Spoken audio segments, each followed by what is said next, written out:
Yeah. Well. Okay, I've hit the button.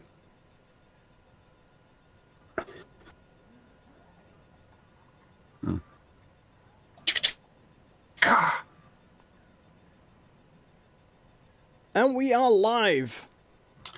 Hello, everybody, and welcome to another episode of Those Aren't Biscuits.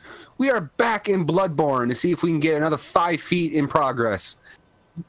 For those of you who are new to the show, this is a pop culture show that we do once a week, where we talk from everything between movies and television, comic books, and music, and regular books, and all that fun jazz.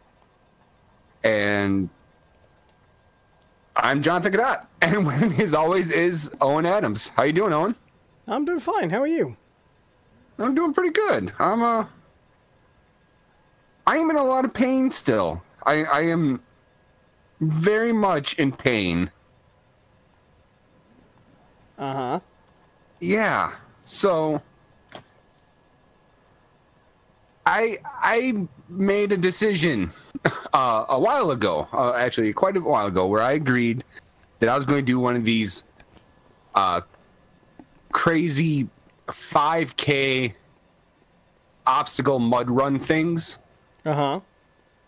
And I'd been training. I had legitimately been training for this. I had been, doing the running. I've been trying to work out a little bit and, do some weights and whatnot. Try to get ready for this thing, right? I was not prepared. I was not at all prepared. So this is one of these. This was just a run, right? You weren't doing like a triathlon or anything. Just a gentle jog, right? Just a little casual sprint, right? Right. Well, it was 5K, so it was 3.2 miles. Uh-huh. And then there's 12 obstacles along the way, like crawling under barbed wire and jumping over a fire pit and climbing over a pyramid and like using rock climbing like pitons to scale the side of a wall. All that fun stuff. Oh yeah, it was. The problem is that it rained the day before, and my heat was at 1:30 in the afternoon, and they'd been going since 10. So by the time my heat took the course, it was nothing but a muddy, catastrophe. It was just. Oh my god! It was. I could have told you that. Well, the whole course was literally under, like 2 feet of mud. So it became almost like a swim. Right, and like all the running that I'd done meant nothing because I hadn't trained for what it's like to run in 2 feet of mud. Right? It's not easy. All right, let me tell you that. Just in case anyone had any, thoughts about what it might be like, not easy.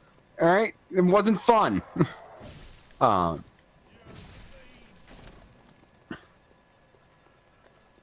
So yeah, that was my weekend, and I am in a ton of pain. Oh, good. So yeah, so before I get into that, I just want to say hello, Savannah. Hello, Savannah. Hello, Fuzzy. Hello, Lou's Corner.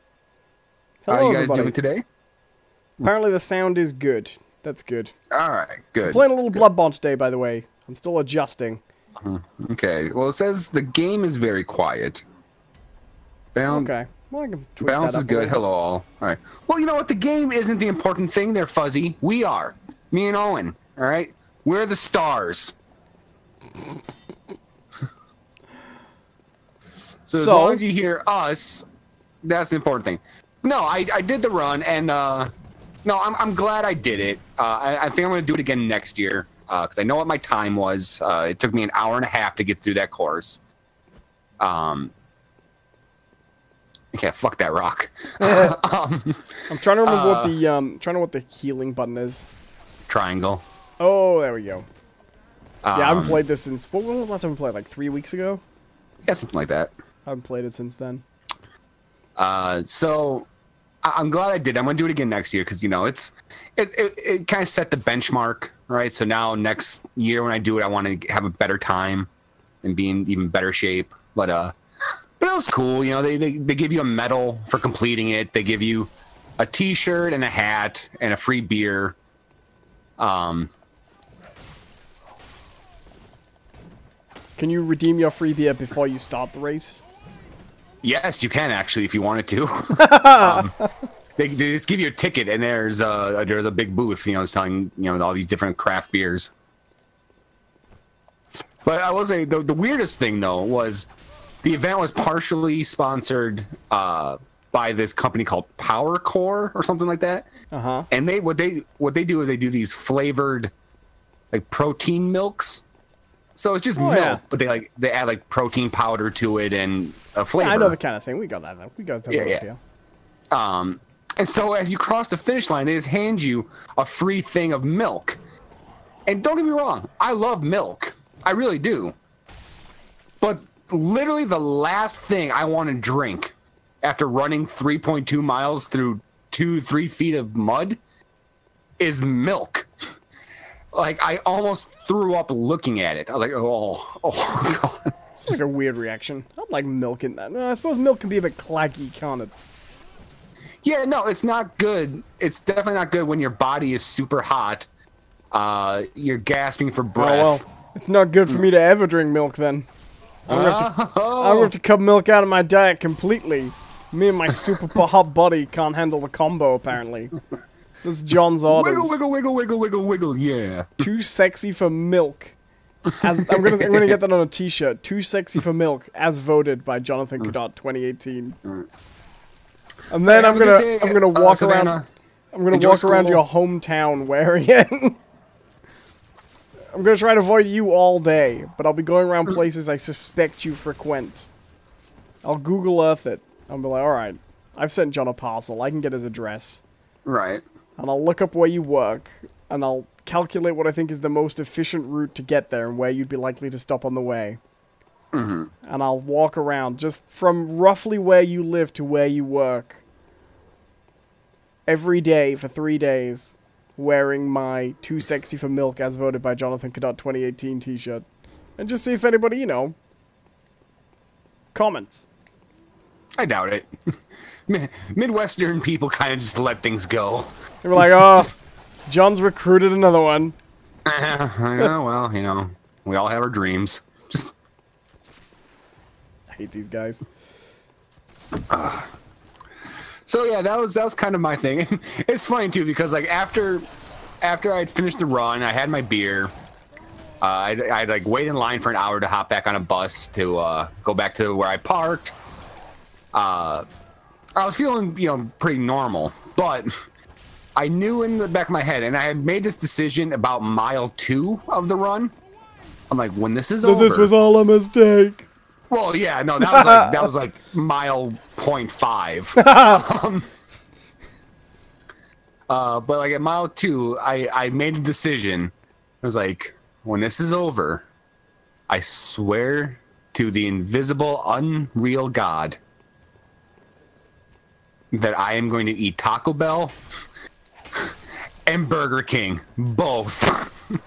And that's exactly what I did. I went right to the nearest Taco Bell, got myself a quesadilla and a soft shell taco and a Mountain Dew Baja Blast.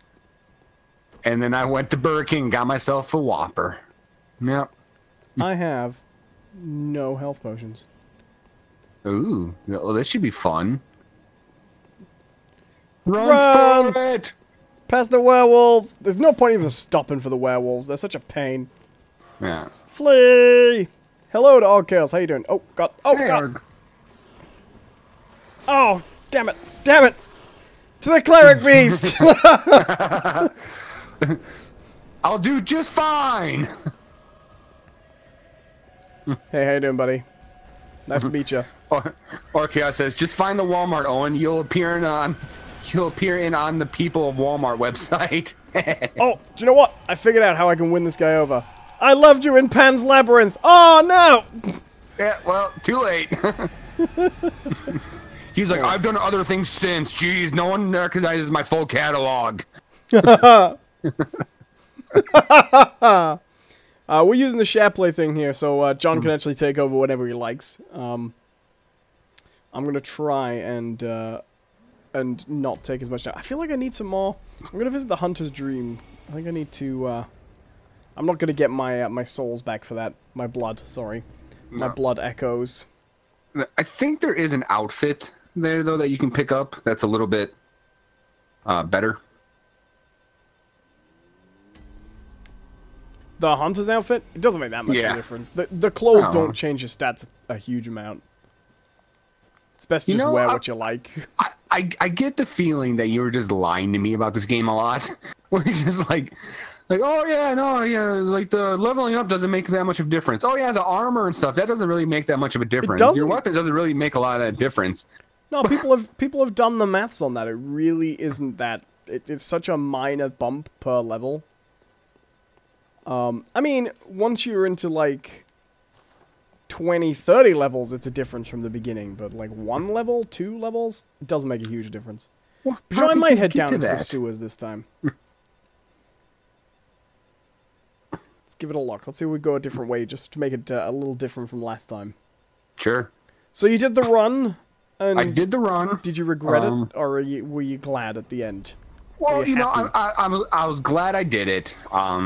You know, because you know, I'm not a big believer in you always got to push yourself and blah blah blah. But I think that there's something to be said about giving yourself a challenge and overcoming it. You know, it does make you feel good. I do like that as a life philosophy. Now, son, I'm not a big believer in pushing yourself. If you can get a B, you get a B. If you can save enough for a house and a reasonably good wife, doesn't have to be someone you love, but if you like them. If you save up enough for a wife. Right. Hell, Owen? If you can get to the point where you can get a woman who will be with you for your money, that's better than being alone. You might never find true love, but it'll all... I admire your philosophy, John. Why reach for the stars when you can have fairy lights? And why reach for the moon when you can easily make it to Milwaukee? Why reach when the dregs will float to you in the swamp?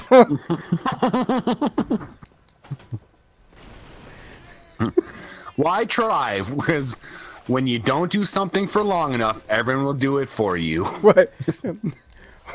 Why try to be successful when eventually another failure will stick to you?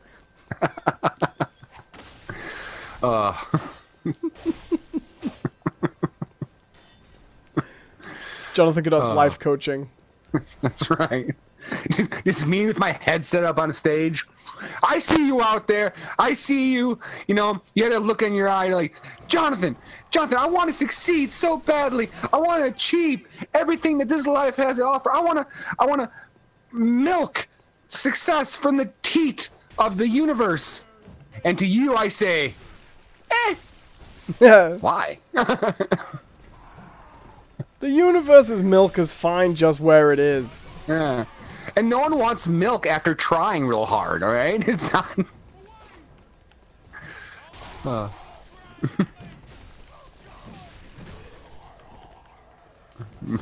Milk is not a trying drink. I'm down again. I'm not in the Bloodborne frame of mind tonight. Hey baby, want to hear about my sinister resonant bell? My sinister resonant bell end. Yeah. We made that joke before. I don't care. Let's see here. Loose Corner says, hashtag make it happen. Hashtag own Walmart t-shirt. Fuzzy says, I will make that. Or Chaos says, unless they just want to take everything you own or possibly kill you for it. You know what? You gotta roll the dice. Loose Corner says, why reach for the stars when she can reach for your pocket? Exactly. That's where real dreams happen, in my pocket. Which pocket, though? Because this is a very, very different arrangement depending on, you know, pocket location. Oh, you don't have a pocket on your codpiece? Hey, I got a lot of stuff to store down there. have a cargo codpiece. It has snaps and everything. Is that house keys for 3 apartments and a truck, or are you just happy to see me? No, it's house keys. I'm afraid my genitalia was involved in a horrible, horrible accident. But the good news is you always know when I'm going to the bathroom by the jingle jangle. Just get out there. You hear the sound of zipper and then, okay, not that one.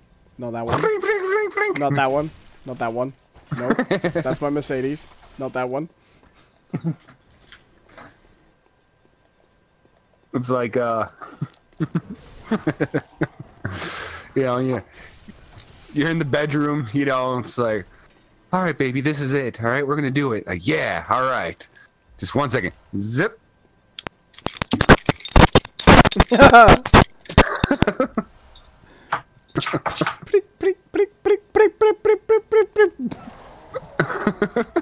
Really, really hard to imitate a clink sound. Clink, clink, clink, I know, clink. that's why I actually grabbed my keys.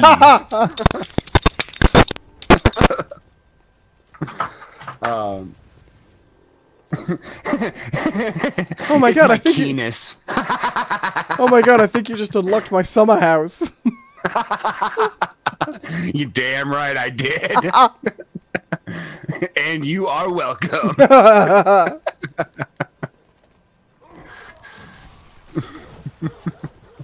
I really like that though. It's my keenness. It's 'cause you're terrible. It's really funny to me. I'm heading this way. We didn't actually go down here last time. No, we didn't. Trying to remember what's down here. Because we've been talking about this game since... Poor guy's last possession is Pebble. We've been talking about this since the last time we played it. And I've been trying to remind myself, because you've been talking about all the areas you've been going, but I don't actually remember any of them. So I'm trying to remind myself where they are. Oh, I've got a few shards. You know, maybe it'll be worth, next time we die, cracking a few of these shards and leveling up a little bit, you know? But it doesn't do anything. Well, it does if you get enough of a quantity of them. But, I mean, an individual level up doesn't do anything particular, and it doesn't. We could head down here, though. I'm trying to remember if that actually leads to a lamp. I think it does eventually, but not, like, very soon. Yeah, it's like you have to basically run a 5K to get to the next one. Boop. Oh, yeah. Yeah, just fall and die. But I did do one other thing on my... Oh, okay, so. Actually, you know what? What have you been up to? Well, I'm going to talk about what I've been up to, probably with some small amount of length, because it's a thing I've been watching. So you can finish talking about your week. But what I will tell you is, I did finally bite the bullet and watched all of Season 1 of Marvel's Agents of S.H.I.E.L.D., a show that I have long criticized for being kind of crappy and dated from the episodes I watched. And I actually like it now, so I'm going to gush, and you're all going to have to deal with it. So you might as well get the fun stuff you want to talk about out of the way first, before I ruin everyone's day by talking about Season 1 of Marvel Agents of S.H.I.E.L.D., and why it's actually a much, much better show than those really, really bad first episodes might make it appear. Use one of your blood vials. Yeah, good call. Alright, well, I'm going to jump into a bit of pop culture that I consumed. Because I have two things. I have two things I wanted to... Do you now? Everyone else only has one. Yeah. They're on a ring. A key ring. This guy's dancing Thriller and Fetish. Whoa! Oh, thanks, game. Well, you actually didn't lose that much health. I know, there are like poison rats down here. Whoa! Yeah, there are. Oh, shit. Run! Oh, God. That's a dead end. Yes. Yes, it is. Oh, who's this guy? Hey, how you doing? Nice to meet you. Have you met my friend Mr. Stick? He's a stick. La for the rights of man. Whoa, God. Whoa. Oh, get out of there. I don't like you. All right, Scrawny Jim. Whoa. Oh. It was all going so well. Why did we become Andrew Dice Clay in that moment? Oh. Little boy Blue, he needed the money. Oh, sorry. No, so I finally finished a book that I had been reading. Was it C Spot Run? I did it. I finished a book.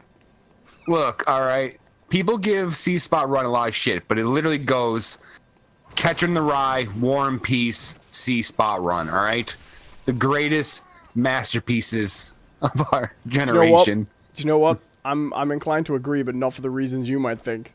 Making fun of literature. No, I actually happen to quite like War and Peace. But yeah, carry on.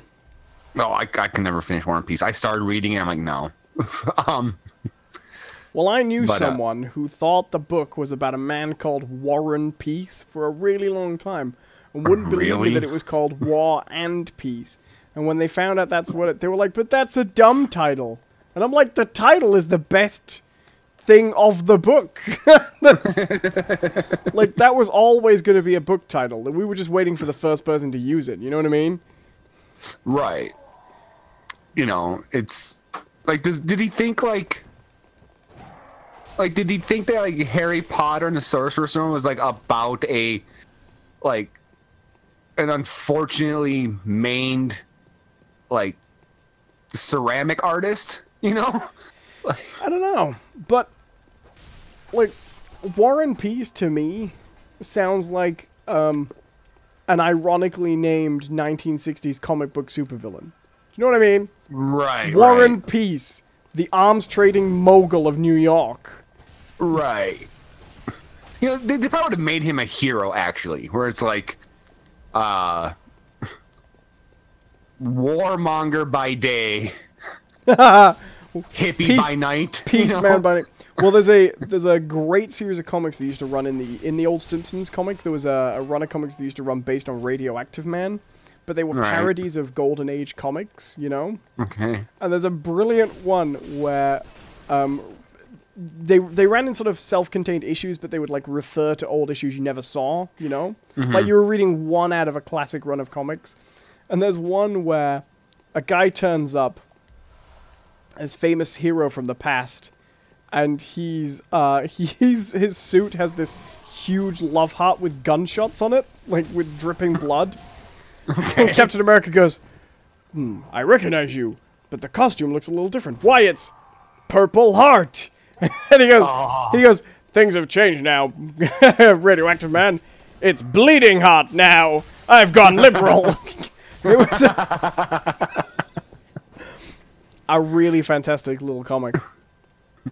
Anywho's, it's so I finally finished this book called Sleeping Beauties. All right, now this book was given to me as a gift by my stepsister, and the thing is, like, for the last few years, that's what we've gotten each other are books. And so when the next time comes around, we see Stephen King book every. No. Good God, I not to spoil my opinions on it, but I wouldn't wish this upon anyone to receive this as a gift. But you know, I made an effort to read it, even though I'm not a big Stephen King fan. Because, you know, it's one of the few things that, like, me and my stepsister could, like, relate over, you know? So it was like, I wanted to make this effort so the next time I saw her, I could be like, hey, I read the book, and she can ask me what I thought about it, and we could talk. Fuck you! And like, your gift, too! We're no longer family, by marriage or otherwise.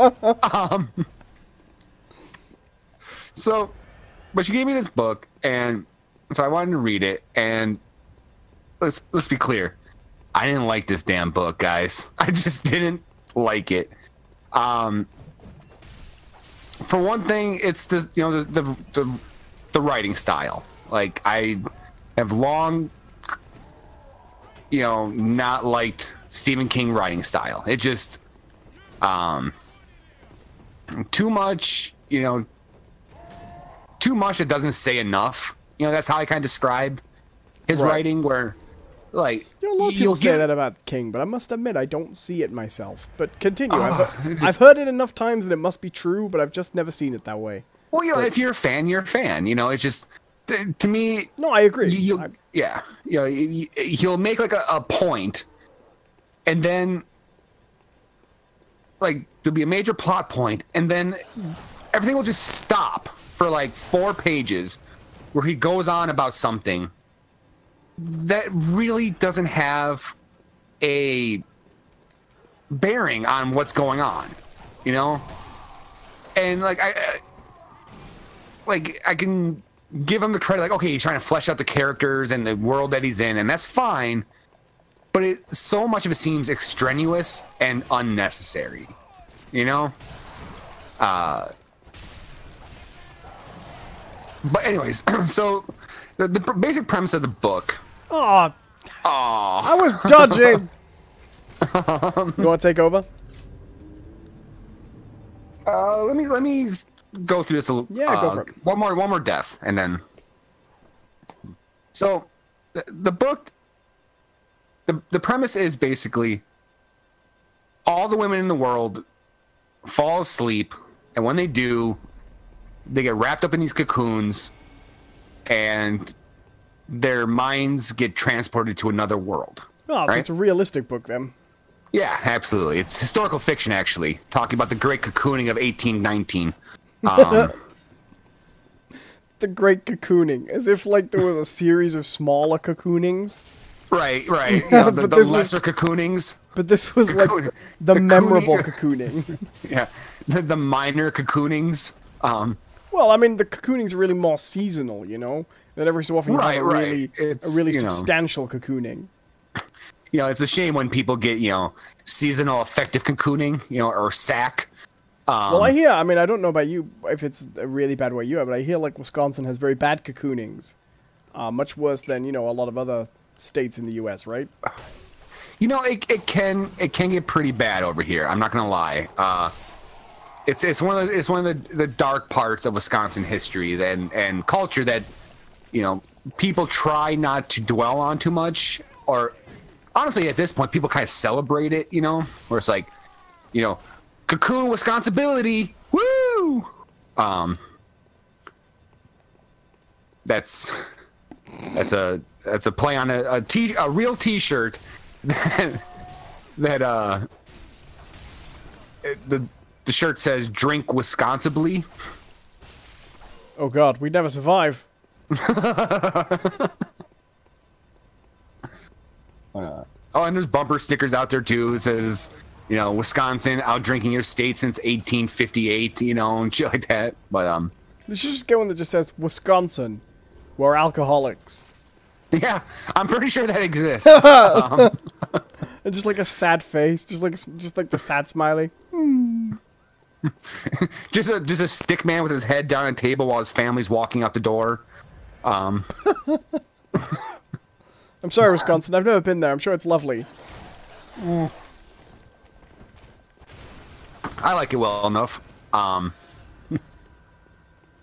But so okay, so all the women going to cocoons, and of course, you know, no one really knows what's going on. All right, but what happens is this woman appears. Her name is Evie Black, and she claims to be an emissary of the force that is making this happen. And she's not in a cocoon, presumably. And she's not a cocoon. She is not a cocoon, and she can. And a major point is that she can fall asleep and wake back up, which no one else can. No other woman, right? No other woman, right? Yeah. So the big conflict comes down to that she contacts this one guy named Dr. Norcross, who is a psychiatrist at a women's prison. And she explains to him, like, the women are safe in this other world. You need to keep me alive for 2 weeks, and after that, the women will be given a choice whether they want to come back or not. If I am killed, though, the gateway is closed. Right? So at the same time... Setup. What's that? So that's an interesting setup. Oh yeah, it's a really interesting setup, right? The problem comes is that now an opposing force arises where they hear word that there's a woman who can fall asleep and awake, and they immediately assume that she is the cause of the cocoons, and that if pressured, she will bring the women back, you know, even if they have to torture and, you know, kill her if they have to. And so the whole book takes place in this one little town in West Virginia that basically becomes a showdown between these two groups. Hello to Sam Fallman, by the way. Welcome. Yeah. We're talking about Stephen King's, what's it called? Sorry, again? Sleeping Beauties.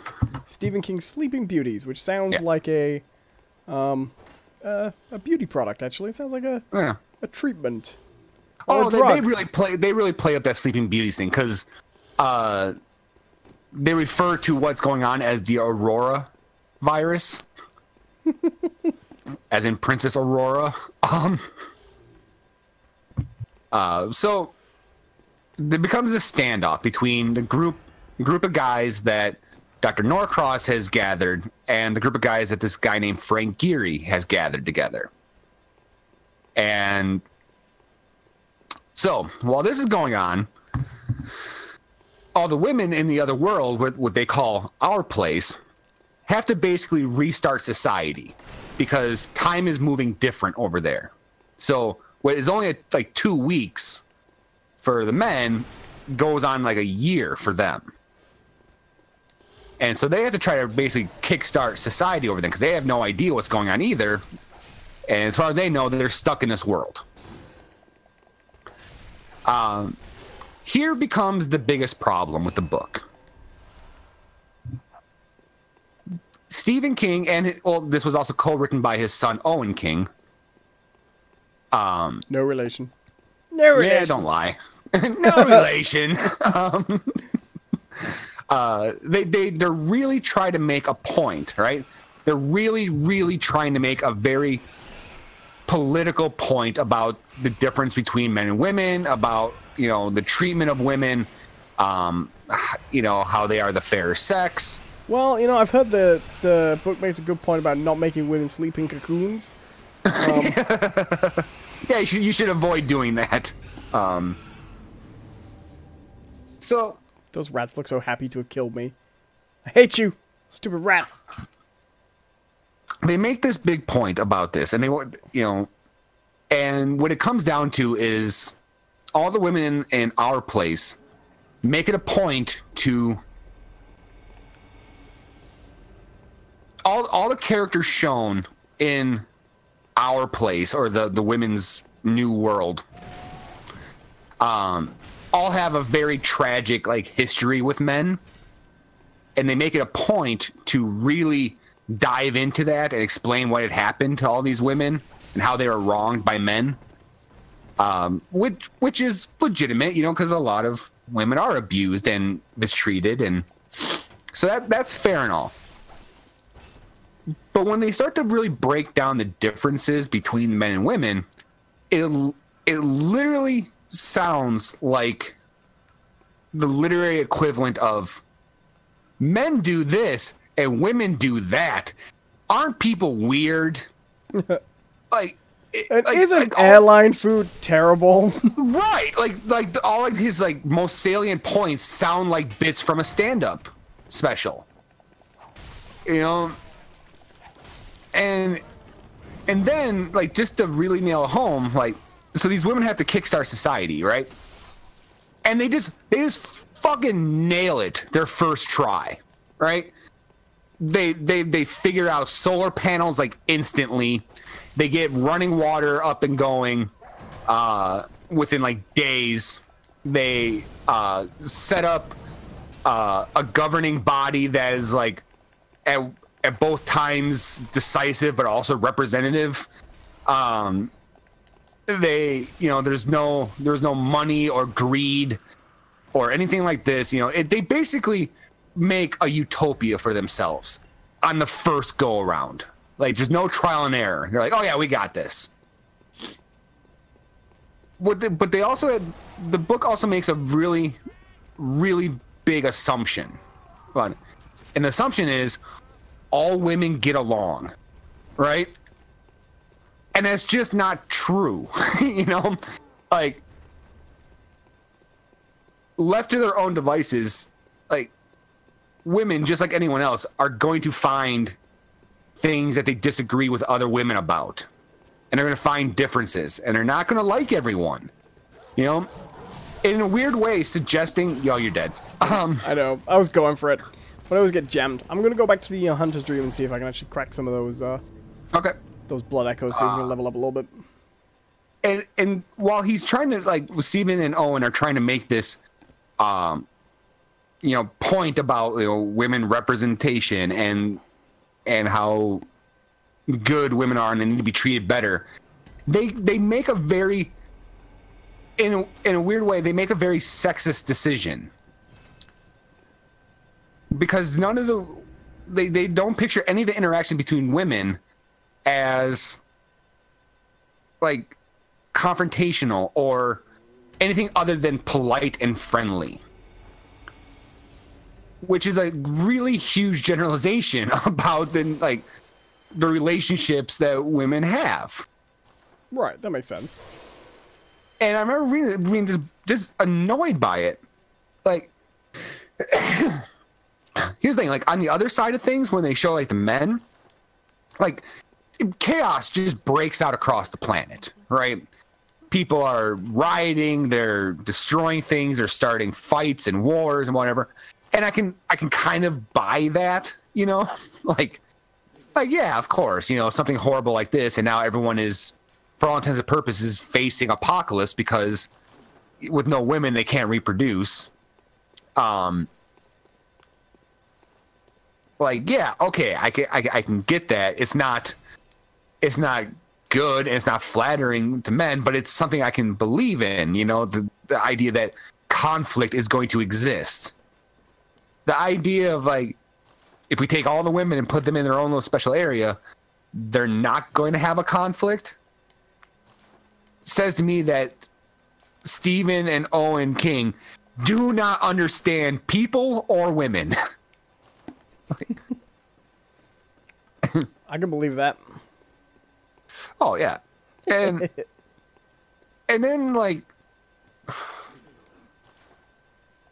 it's just weird because, like, they try to make so many weird political statements with this book. You know, everything from gun control to, you know, conservative beliefs, and, you know, because Stephen King is Mr. Minister, by the way, welcome. You know, he's a very outspoken liberal, and he's a very outspoken proponent of gun control, which I get. Like, I'm on board with, like, a lot of his political stances. But when he tries to fit them into this fiction, he either does it with no nuance or in such out of like left field. It's insane. Like, okay, there's a scene towards the end, right, where one of the women in the world, or in their own little special world, is convinced that this giant tree that shows up is the portal back to the real world. And she's right. She deduces this correctly. But she is so convinced that they've made a utopia that she's going to burn it down. She's going to burn down this tree. Now, there's another woman who is still over in the real world who hasn't fallen asleep. She's been awake for 2 weeks and she's losing her mind. And they convince her to fall asleep so she can go over to the other world and explain to the women what's about to happen, that they're going to have to make a choice. And she has to stop the tree from being burned down.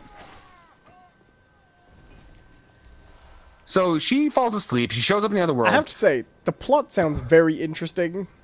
Oh, like, you're making this book sound really good. just no execution. There's no execution. So she goes over to the other world to basically explain what's going on, right? And how everyone has to make a choice and she has to stop this tree from being burned. She also, all right, and normally I wouldn't make this a point, but it's actually very important. She is black, all right? So she goes over and she gets into this fight with this woman who's about to set the tree on fire. While this fight is going on, this other woman, who is actually the doctor who is trying to keep the supernatural being alive, is his wife, who's also a sheriff. She shows up, comes across this struggle, right? Breaks it up, and then in the ensuing confusion, shoots the woman who just showed up, this black woman. Right? Okay. This is like, okay, sorry, spoilers, everyone, but this isn't like the last fourth or eighth of the book that this happens. And for the rest of it, she has to now, like, work out whether she's a closet racist or not. Right? And the point is supposed to be about, police brutality and police having itchy trigger fingers with black people and stuff like that. Like, that's the point he's trying to make. But it comes so far out of left field that there's no build up to it. It's just like, oh yeah, by the way, she was black, I shot her, I'm a racist. I must be a racist.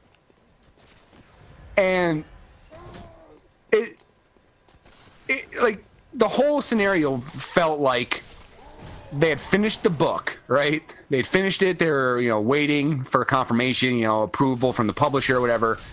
And Stephen King, like, turned on the news. He turned on the news, right? And it's like, oh well, shit, I gotta throw this in here, and he just like wedged it in.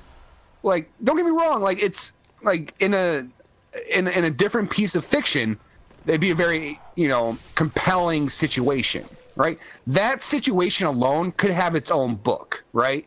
About a cop dealing with the guilt of shooting, and come to terms like, okay, do I have racist tendencies? Like, who am I as a person? That itself can be its own book. But it's wedged into like the last fourth of this one, where everything else leading. Yeah, why not? I'm summoning Gascoigne.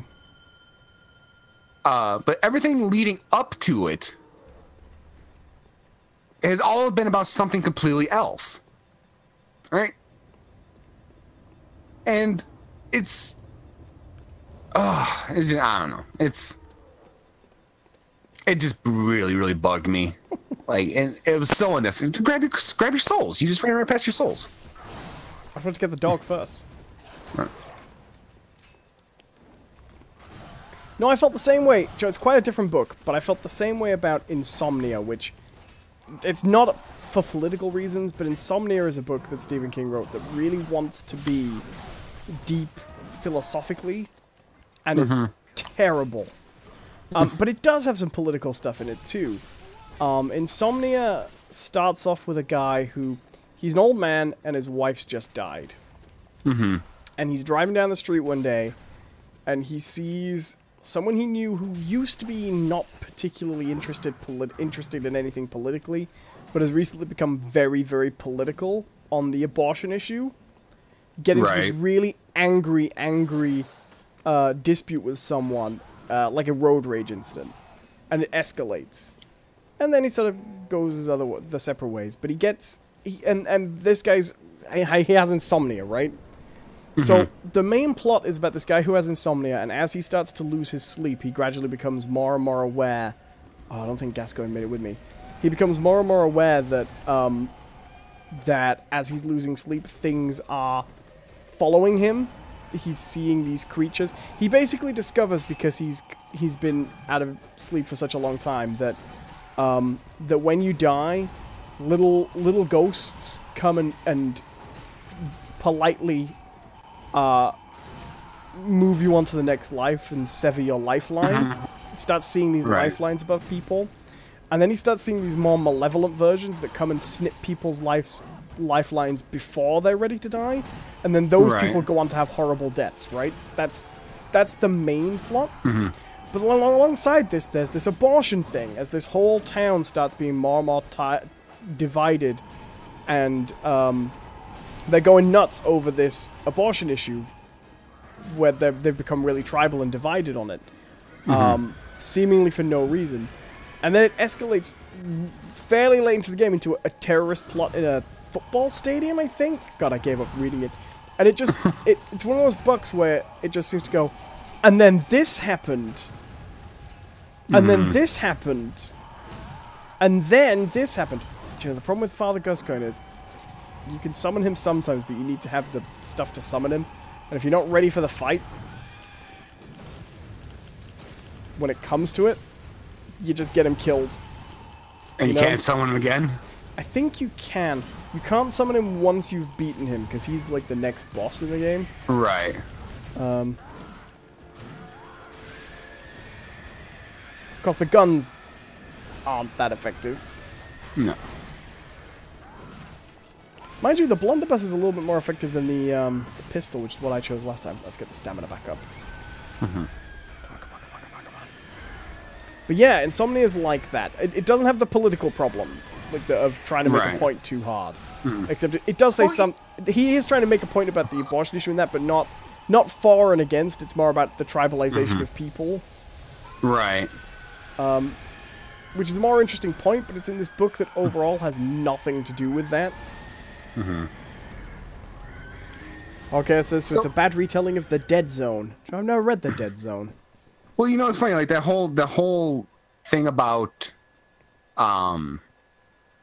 like good spirits that usher you into the next life and evil ones that snip your lifeline, right, is like a plot point like ripped right out of like the Odd Thomas books from Dean Koontz. Oh, fair enough. Yeah. I wonder which came first. I'm pretty sure the Dean Koontz Odd Thomas. Odd Thomas has been around since like 2001. Oh my God. Insomnia is a pretty old book, though. It's not one of his more recent ones. But so okay. The next thing I just want to say about the book is that you would think, right? You would really think that in a book that they're like the main point is like these difference in genders, and especially like, you know, Insomnia is from 1994. Oh, okay. Sorry, well, I just wanted to never mind then. But in a book that is, you know, very much about the failures of men in treatment of women, or just failures of men in general in running society,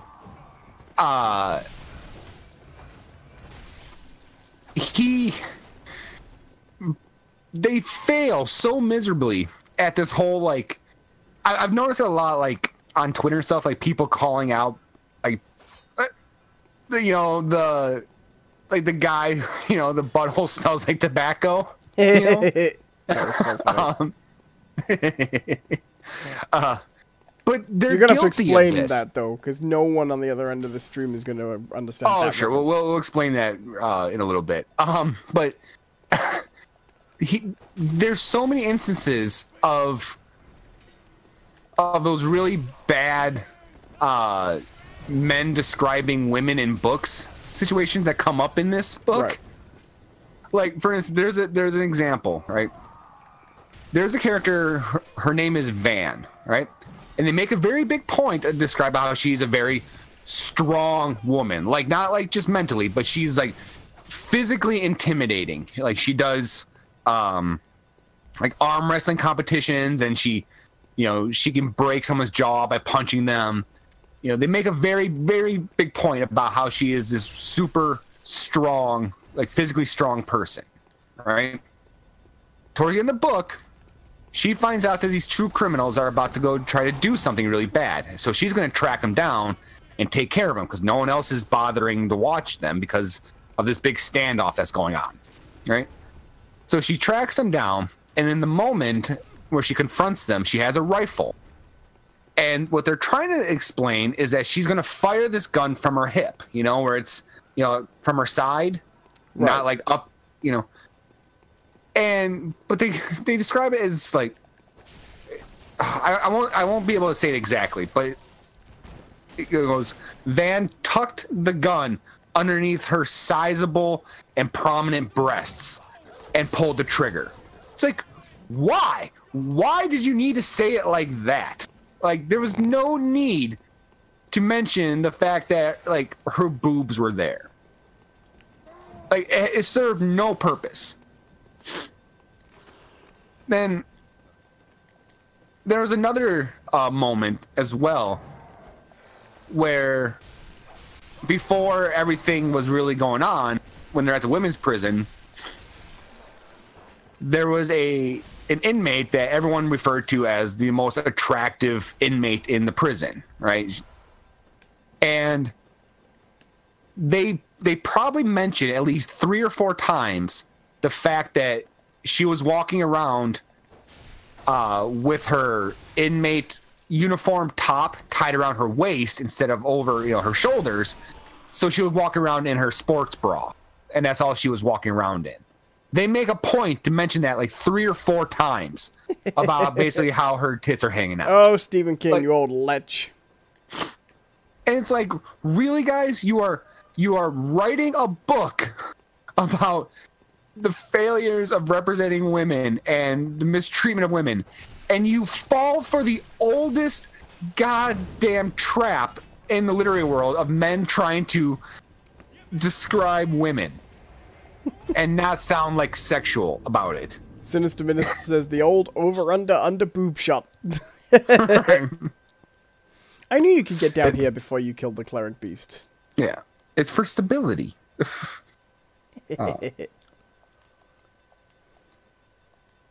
Do you remember that movie? God, what was that movie called? Oh, the one, the comedy western with Arnold Schwarzenegger in. That's like, plays out like a Daffy Duck cartoon in live action. I have no idea what you're talking about. Oh, it's a really terrible movie. With Arnold Schwarzenegger? Arnold Schwarzenegger plays... Okay, he plays the hero of the movie, right? The handsome stranger, and his character is called Handsome Stranger. Okay. Right? And and the whole gag is that they're in a bad western, right? That's the setup of the film. So all the way through the film, they keep mentioning that he's got this 6-shooter that holds 7 bullets. And so people keep asking him, why do you have a 6-shooter that fires 7 shots? He's like, I don't know. Except he's Arnold, so he goes, I don't know. Sorry, that was more Stallone, wasn't it? I don't know. Adrian! But, so... No, please, keep trying to do a Schwarzenegger impression. No. I might end up in the Hitler Youth or something by mistake. Anyway. Jeez. So that's an escalation I didn't see happening, but... He plays a handsome stranger called Handsome Stranger. Oh, I think it's called... It might be called Cactus Jack. I think that's the name of the villain. He's come to kill the villain. And the villain is like, he's sort of like a slightly more wacky Judge Doom after he takes his makeup off, almost. But he's an evil cowboy. Yeah! And then the love interest is like a... It plays out a little bit like a Mel Brooks film. You know, she's a buxom beauty. I was just thinking of that movie when we were talking about over boob shots. But, it's a terrible film, but it's really worth watching just once. Just to see how terrible it is. It's not really relevant to the conversation in any way, but... I have to say, I did fortify the weapon, and this is actually making much more of an effect than leveling up. The fortifying weapons is good. Have you fortified any weapons in your own save, by the way? I don't know if that's... Yeah, I have. You find it helped? Yeah, I did. I think it helps more in this than it does in the Souls games, personally. But I think that's because your weapons are much more central. Right. Alright. Why don't you give the cleric beast one more shot, and then if you don't make it, I'll take over for a while. Oh, I want to go down here and see if I can find another lantern. Alright, well, you do that instead, alright? Yep. You do you, alright? Because if you want to play the whole time, by all means. Well, I won't play the whole time, but a little bit more. I'm trying to remind myself, because we talked about this game on and off since the last time we streamed it. But I don't remember a lot of this route that well. Right. Oh, shit, the werewolves have followed me. Oh, that's no good. Peace! So yeah, that was Sleeping Beauties. I'm glad I finished it. But, damn, like, it just did nothing to make me want to read any more Stephen King. I noticed that the share player stopped, so should we, I think I'm in a relatively... In 5 minutes it will, so you want to, find a safe spot, I guess. Try to. Yeah. Oh, here we go. Let's open this door. There we go. That's a... There we go. That lantern takes... Well, you see, that's one of the most useful shortcuts, because that cuts off that whole area through... So we can get right back to the Cleric Beast now without going through the bonfire, you know? Right. Right.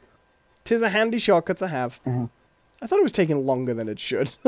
Let's see here. Orchid says, I think it was the Dreamcatcher that made me stop reading his books. It was so bad.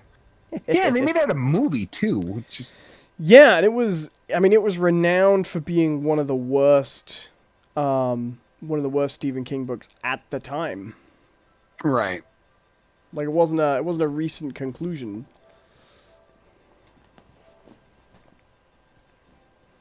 Orc says, not sorry, bam, aliens. Well, that's the book that he was going to call Cancer, but his wife refused to, she was like, we're not calling it that.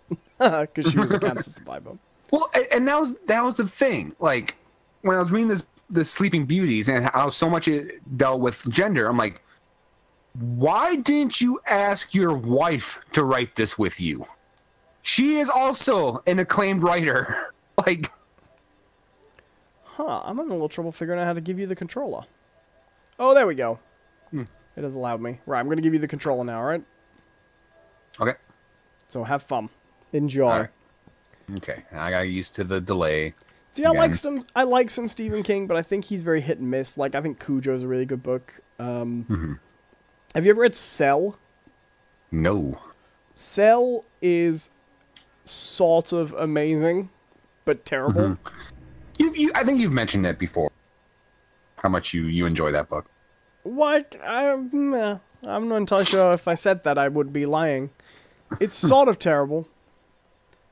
Do you know, I liked Mr. Mercedes, which I thought was a really, not very well executed, but a really good premise for a book that gave it a lot of...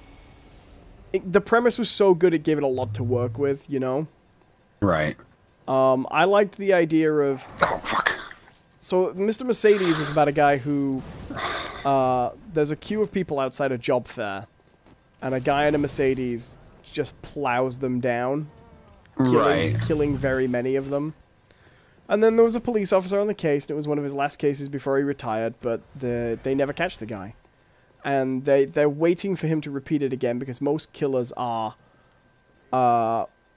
most killers who are impulsive like that, they're caught by repeat offending, you know? Right. And then one day he gets a letter from the guy that basically says, it's me, I did it. I'm glad I did it. I'm really happy I did it. But I kind of got my full and I'm not going to do it again, so you're never going to catch me. Bye! And that's the setup for it, really. But that's actually a really good book. They made that into a TV series that I keep meaning to watch. Did they? They gave it like a second season as well. I'm really curious as to what that's going to be about. Because I read that book and it's not like a seasonal TV thing. But I think Stephen King's better when... I know it sounds strange, but I think Stephen King is best when he's writing about kids. He seems to do his best work. Well, except for the ending to It, I suppose. Ooh, which yeah. no adaptation has so far decided to tackle. No, and nor should they.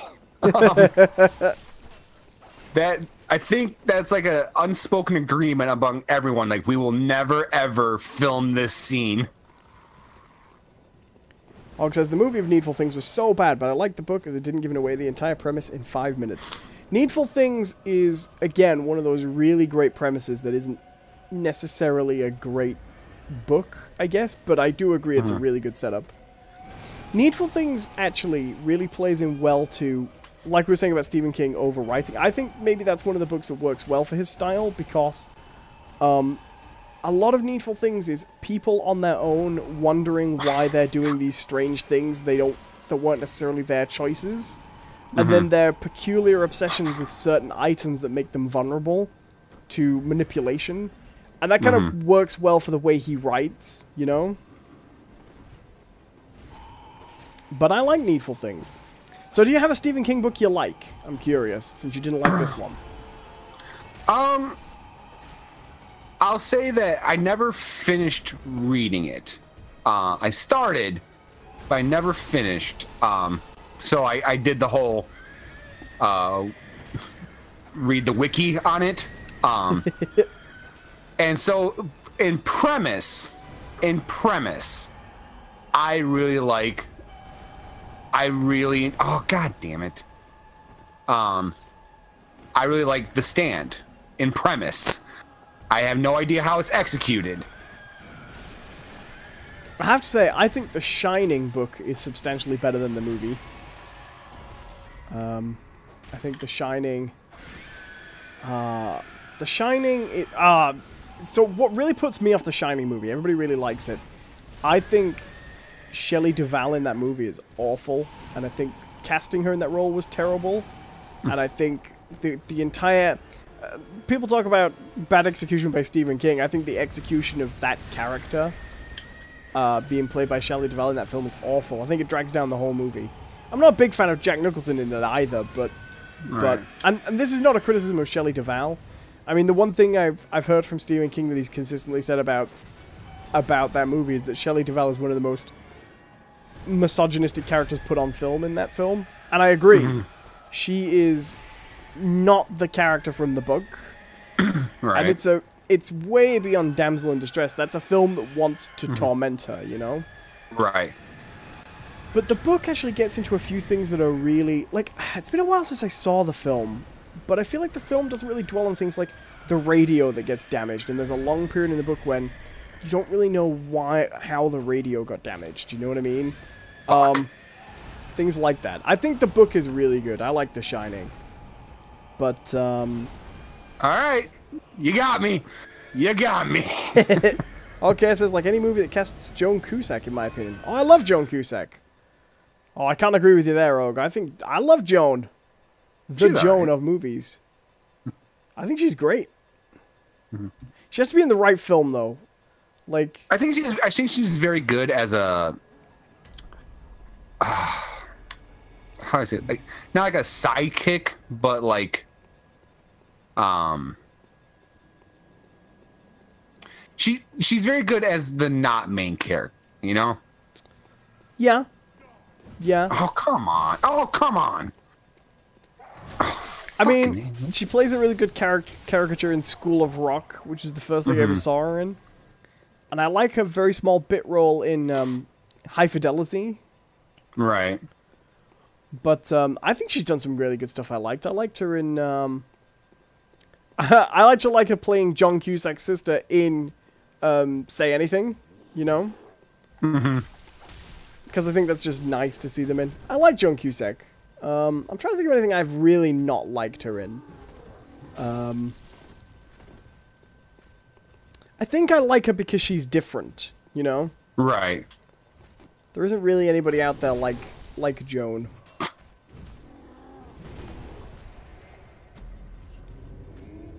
And she was Jessie in Toy Story 2, which is great. Oh, you found the trolls. I was trying to remember where they were. I was totally trying to find them, because I know they have... Oh, God. Og says, want to see a terrible movie? Toys, with Robin Williams also starring Joan. Toys is the weirdest fucking film. Oh, and it never gets any better. The more times you watch it, the stranger it is. Who else is in there? It's Walter Matthau was the general. Oh, well, Robin Williams. Yes, Robin Williams. Walter Matthau. There's that guy who camouflages. I'm sure there's a lantern around here somewhere. Before you get across a bridge, I think.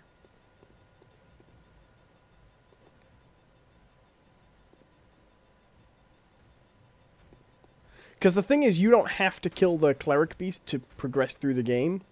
Mm-hmm. It's useful because he drops a ton of blood, and you get a lantern there, but you don't have to kill him. Oh, come on. Normally that stuns. These guys are a real pain, but I must admit, I always find it funny when it just starts whacking you in the face with the brick. Right. I just like that he's just carrying a brick. It's one of my favorite monsters in this game. I think he's hilarious. Yeah, but the reason he's not stunning is they get buffed when they carry your blood echoes like that. Oh. Fair enough. Okay, it says LL Cool J. LL Cool J was in something else. What was he in? Another film I like. Deep Blue Sea. Deep Blue Sea. I happen to love Deep Blue Sea. That is my personal favorite cheesy bad film. I love that bit where they're all stood around watching the guy on the... Oh, that's hilarious. On the hospital bed, slowly being pushed towards them. And they're like, what is that? Is that a... is that a jellyfish? Makes me laugh every time. I just like the whole setup of that film is, we made smart sharks, and they learned somehow, my favorite bit is when they go, they're swimming backwards. Can they do that? They shouldn't be able to. They learned somehow, because they're smart, right, to operate their bodies in a way their bodies were not, like, honed by evolution to operate at all, to swim backwards. And it's such a strange thing, because when you think about it, in the water, there really isn't that much advantage to swimming backwards. No, not at all. You got 360 degrees of movement. Moving backwards is really only useful when you're limited to, like, the ground, right? Like, that's... I love Deep Blue Sea. They're making a Deep Blue Sea 2, but it's a remake. It's called Deep Blue Sea 2. I think this is very sad. Roll, John! Roll! Well... I'm farming right now. That's all I'm really doing. I farm blood vials. Well, I mean, not until I know they carry them. Not until you get one of those killed you, not. Hey, I got two. Have you seen the trailer for this film, The Meg? Oh, that looks ridiculous. I know. And not good ridiculous either. It looks really terrible. Like, I'm thinking, like, how did this make it past sci-fi original? You know? Well, I guess they're sort of all full up with bad shark films nobody really wants to watch. Like, I really don't... I don't like those Sharknado movies. Because what bothers me is, I like bad films, right? But to me, a good bad film, the one requirement is, it has to have been that they were trying to make a good film.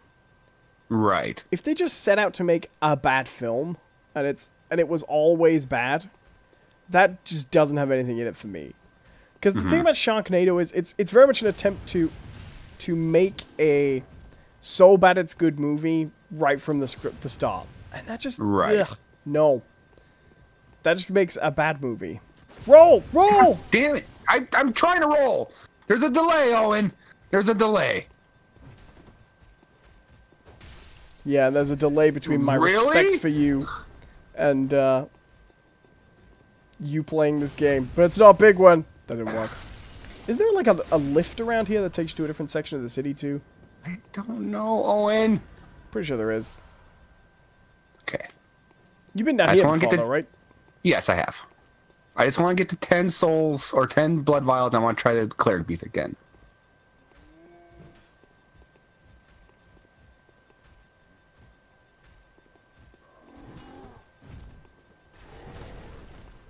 Come on. There is a way to do a powerful attack if you can get behind him and stab him in the back, but it's much harder to pull off in, fuck. Whoa! In Blood Bomb. If you can get him to run at you, you can stun him with a gun.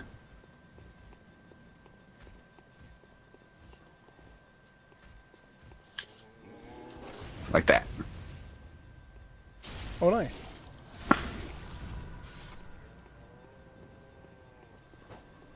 Yeah! Whip that dead body, Jean. Whip it real good. Yeah, there's a lift in there, I'm sure. Yeah, it doesn't work. Oh, you gotta get it from the other side. Yeah, because you'll go in there. Oh, it'll just say, the device is currently inoperable. Oh, yeah, that's when it's, yeah, no, you're right. Can you go to the left? No, okay, there's nothing there yet. I'm sure there's a way around here to get past up into the area where you find Gascoigne and fight him. But if you do that before you do the Cleric Beast, then you can't summon him for the Cleric Beast. Oh, good.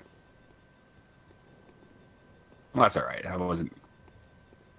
Yeah, down here into the streets, right? Oh, these are the dogs. These are all the dogs. Yeah, well, that leads further on to... Right? Yeah. Yeah, because the dog's going to jump out.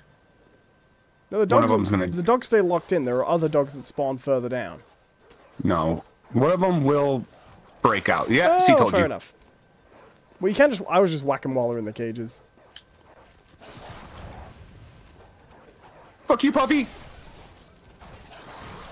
Yeah, I knew I was going to die. You can get further down there. It's been a while since I remember. I'm really trying to remind myself of this game.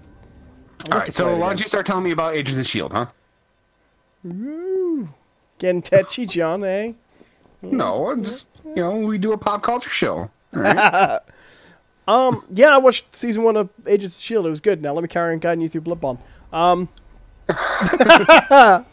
No, so, as you guys know if you've been watching the stream, and as I'm sure you know, Jonathan, well, both of us are pretty good MCU fans, I would say, right?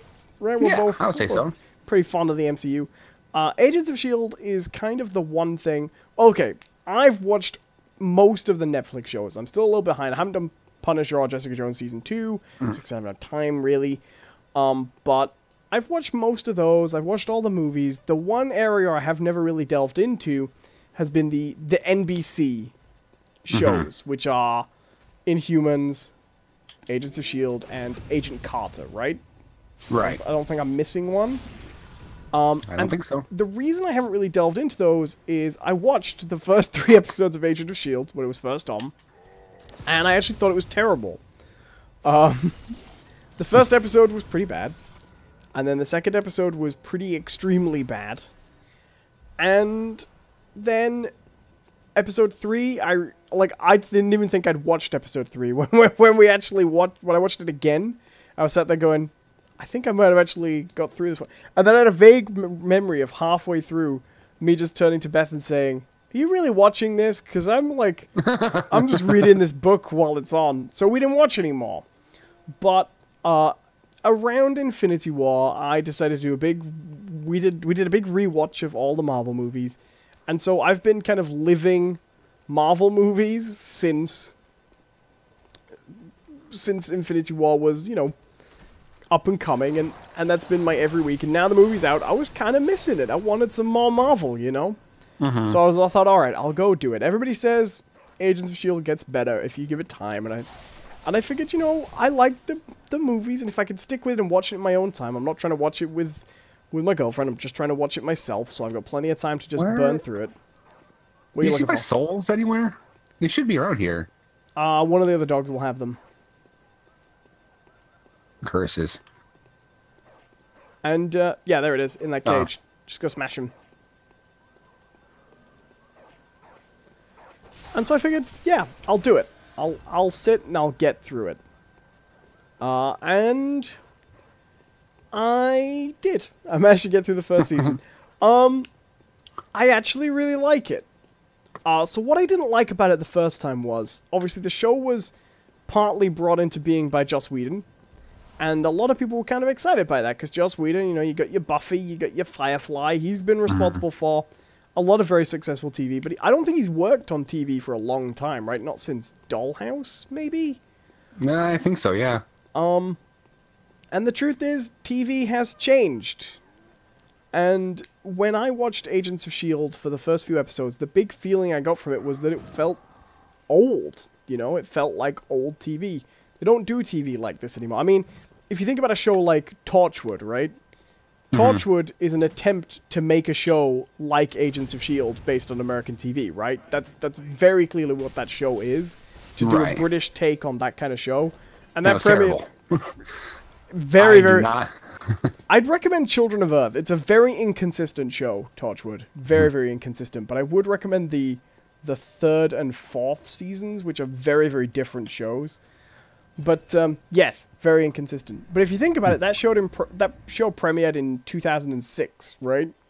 So, 12 years ago, British TV shows were trying to do this old American format, Right. And... Oh, really? I need that much? Yeah, it's a while now. I think you found some cold blood juice. I did. But you don't want to waste it. But take a look. Sure I do. So, I figured I'd give it a go, and it's interesting. So, how much are you concerned about me spoiling Agents of S.H.I.E.L.D. for you? I don't know. None at all. So, Agents of S.H.I.E.L.D. starts off with a pretty simple premise. The character of Agent Coulson, who died in the Avengers, is alive. And you don't know why. But the explanation they give you right off the bat is he was killed during the Battle of New York. He was technically dead for 8 seconds, but then they resuscitated him. And it was Fury's decision that he should be kept off the books, and the Avengers should be left to believe that he's dead. Because he was killed in that movie to kind of bring them together as a team. Right. But they also sort of reveal that there's more to that story than even Coulson himself knows. And they hint pretty clearly that is not the full explanation, and that there's something else going on there. So that's kind of our tease in. But essentially the setup is Coulson has been given the job of assembling his own team as kind of a reward for taking a bullet. Right. He's been allowed to have some degree of autonomy. He's assembling his own team in S.H.I.E.L.D., and their goal is to basically do what S.H.I.E.L.D. does. They're basically trying to intervene in people who have newly discovered superpowers and enroll them into the S.H.I.E.L.D. infrastructure before they become a threat, basically, or before they get intercepted by somebody else. That's what they're doing. So they do that, and then they go around and they get artifacts. Which is why the first 3 episodes are pretty terrible. They assemble the team, and we get to meet the characters, and the characters are all awful cliches. We have Skye, who's like a super smart hacker. Agent Ward, who's like the hotshot lone gun agent. Fitz and Simmons, who are your scientists. Quirky comic relief scientists. And Agent May, who's the strong silent type who just flies the plane but has a past. And right. And so you've got this team of cliches. Oh shit! I was gonna get Gascon too. Fuck. Oh. Gascon. Well, maybe you should just let him kill you. That's what I'm thinking. So you have this team of cliches. You go into the first episode, and the plot is a guy has superpowers and was spotted with superpowers. We need to go find him. And to be fair, they do tie into things quite well. Like the first episode in the series is tied into Iron Man 3 because they find this guy's been given superpowers via a secret project, and those superpowers are based in part. They basically say it's got a little bit of like alien metal, it's got a little bit of gamma radiation, it's got a little bit of everything. Someone's been combining all the various ways we know to make superheroes and putting it into one. But they also have extremists, so it becomes clear after a while this guy's going to blow up, as they do in Extremis. So it's basically a quest to stop this guy from exploding, and they're trying to basically put him down and in a way that saves his life, hopefully, before he explodes and kills his son.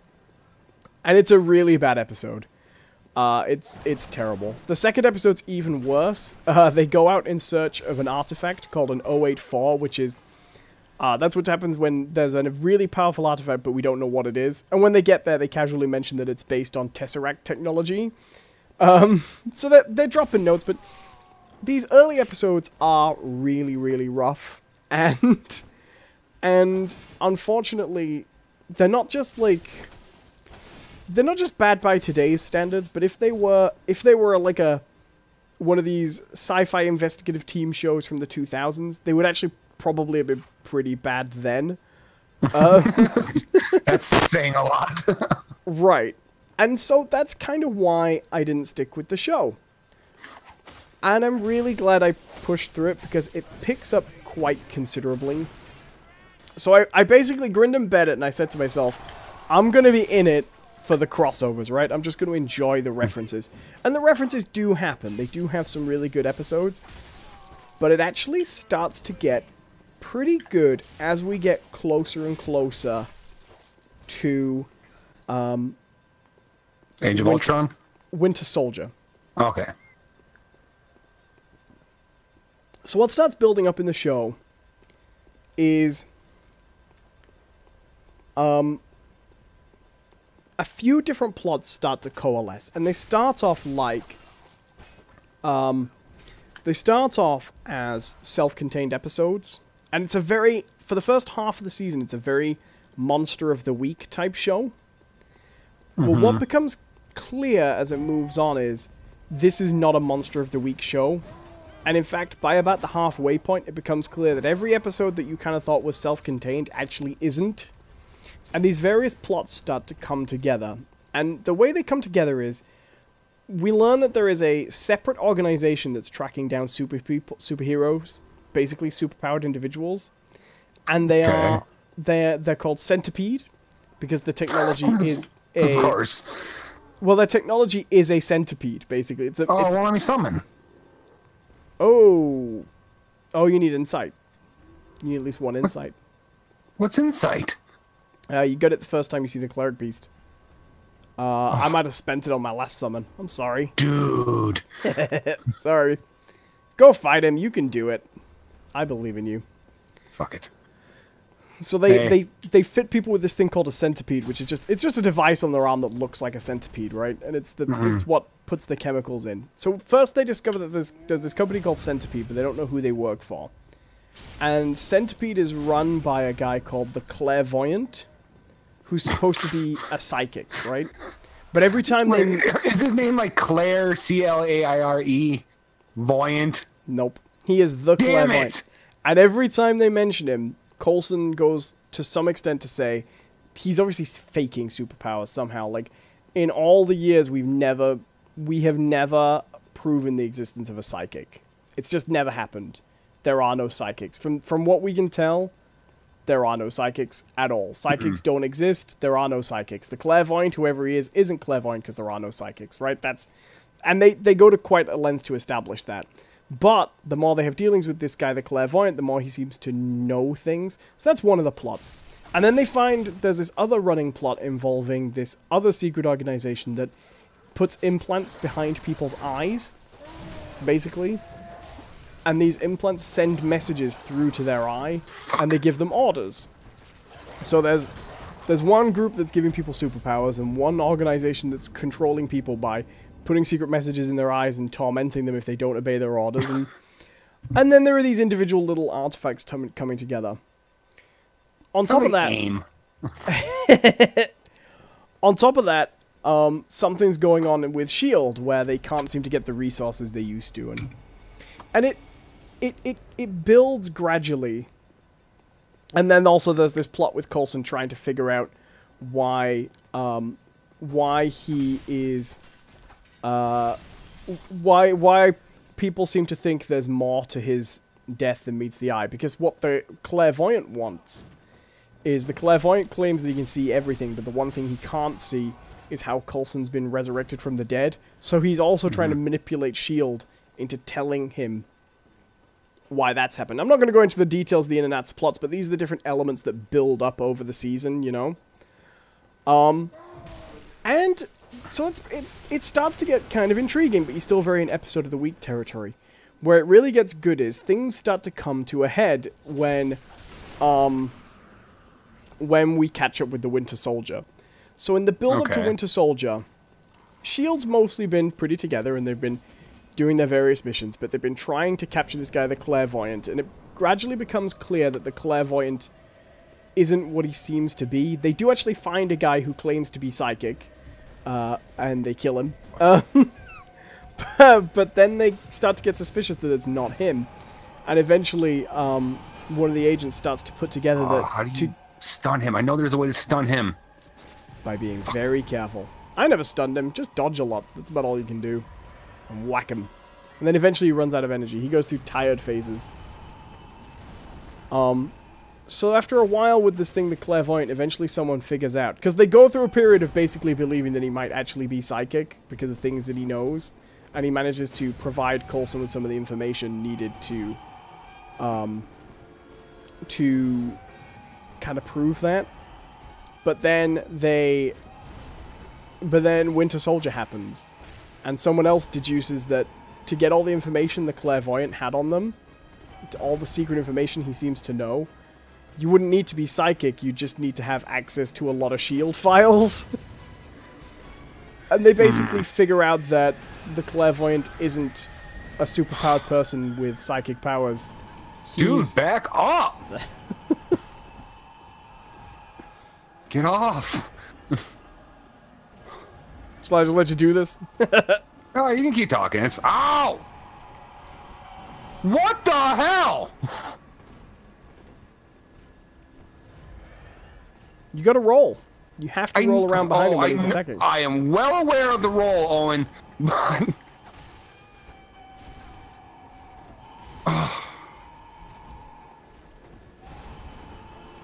But no, like I know the pattern. That's the thing. Like, I've done this, and he's not following the pattern. Oh, fuck you.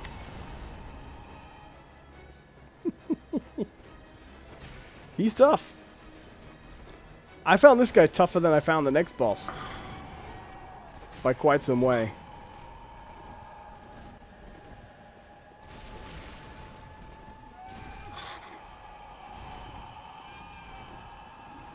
Come on. Come at me, you ugly son of a bitch.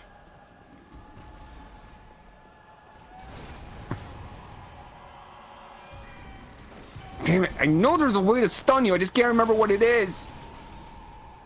It's with the gun.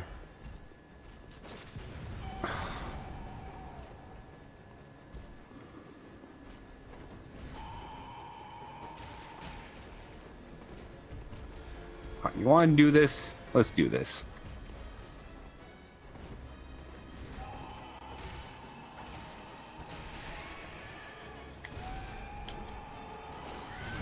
There it is.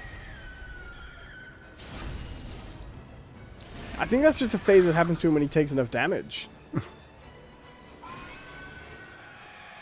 Because you got him to about a third damage. Right. Oh, come on. Lock. No, it made the noise. Oh, fair enough.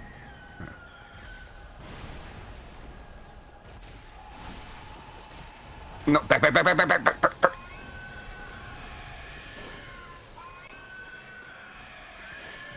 Fuck. No.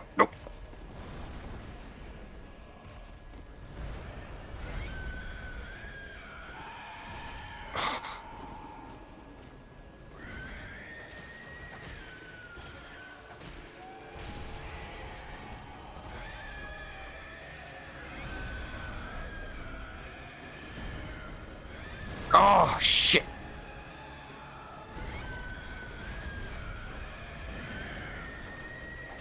Fuck. No. Damn it. Yeah, we're going to half health. This game sucks. You wanted to play it. You chose the game this week, sir. No, you know what really annoys me about that? Is I definitely think that the combat in this game is way better suited for enemies that are your size. Because as soon as they start getting bigger than you, the camera is not designed for this. Well, yeah, but I mean, you've got the lock on. So yeah, sure, you lock on, but that actually almost makes it worse sometimes. Because you can lock on, but then if you get stuck on, like, the side, like on a wall, the game doesn't, like, track with you. It'll still try to track the beast, and you get in this, like, glitched out state. Come on.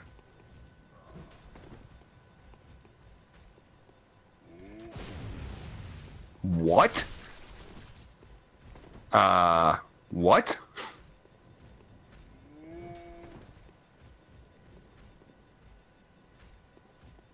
Come on.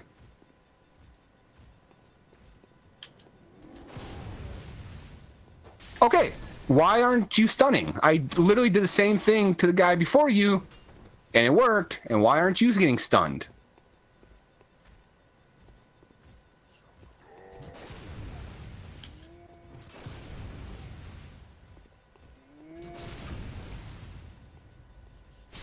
See, now it stuns him.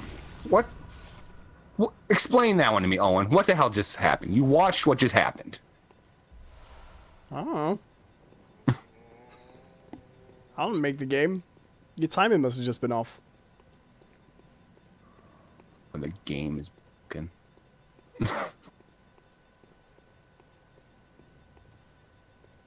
Ugh. Damn you. Shut up. Shut up! Just shut up! Shut up! Shut up! Give me your blood vial.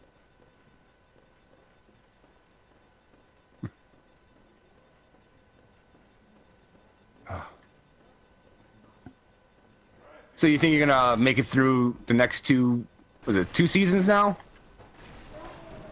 Well, we're midway through season 5, I think, live, running at the moment, so... Oh, really? There's that many seasons? Yeah, apparently. So I'm gonna see. I mean, I don't know how it's gonna continue on with that. Like, it might maintain its quality, it might not.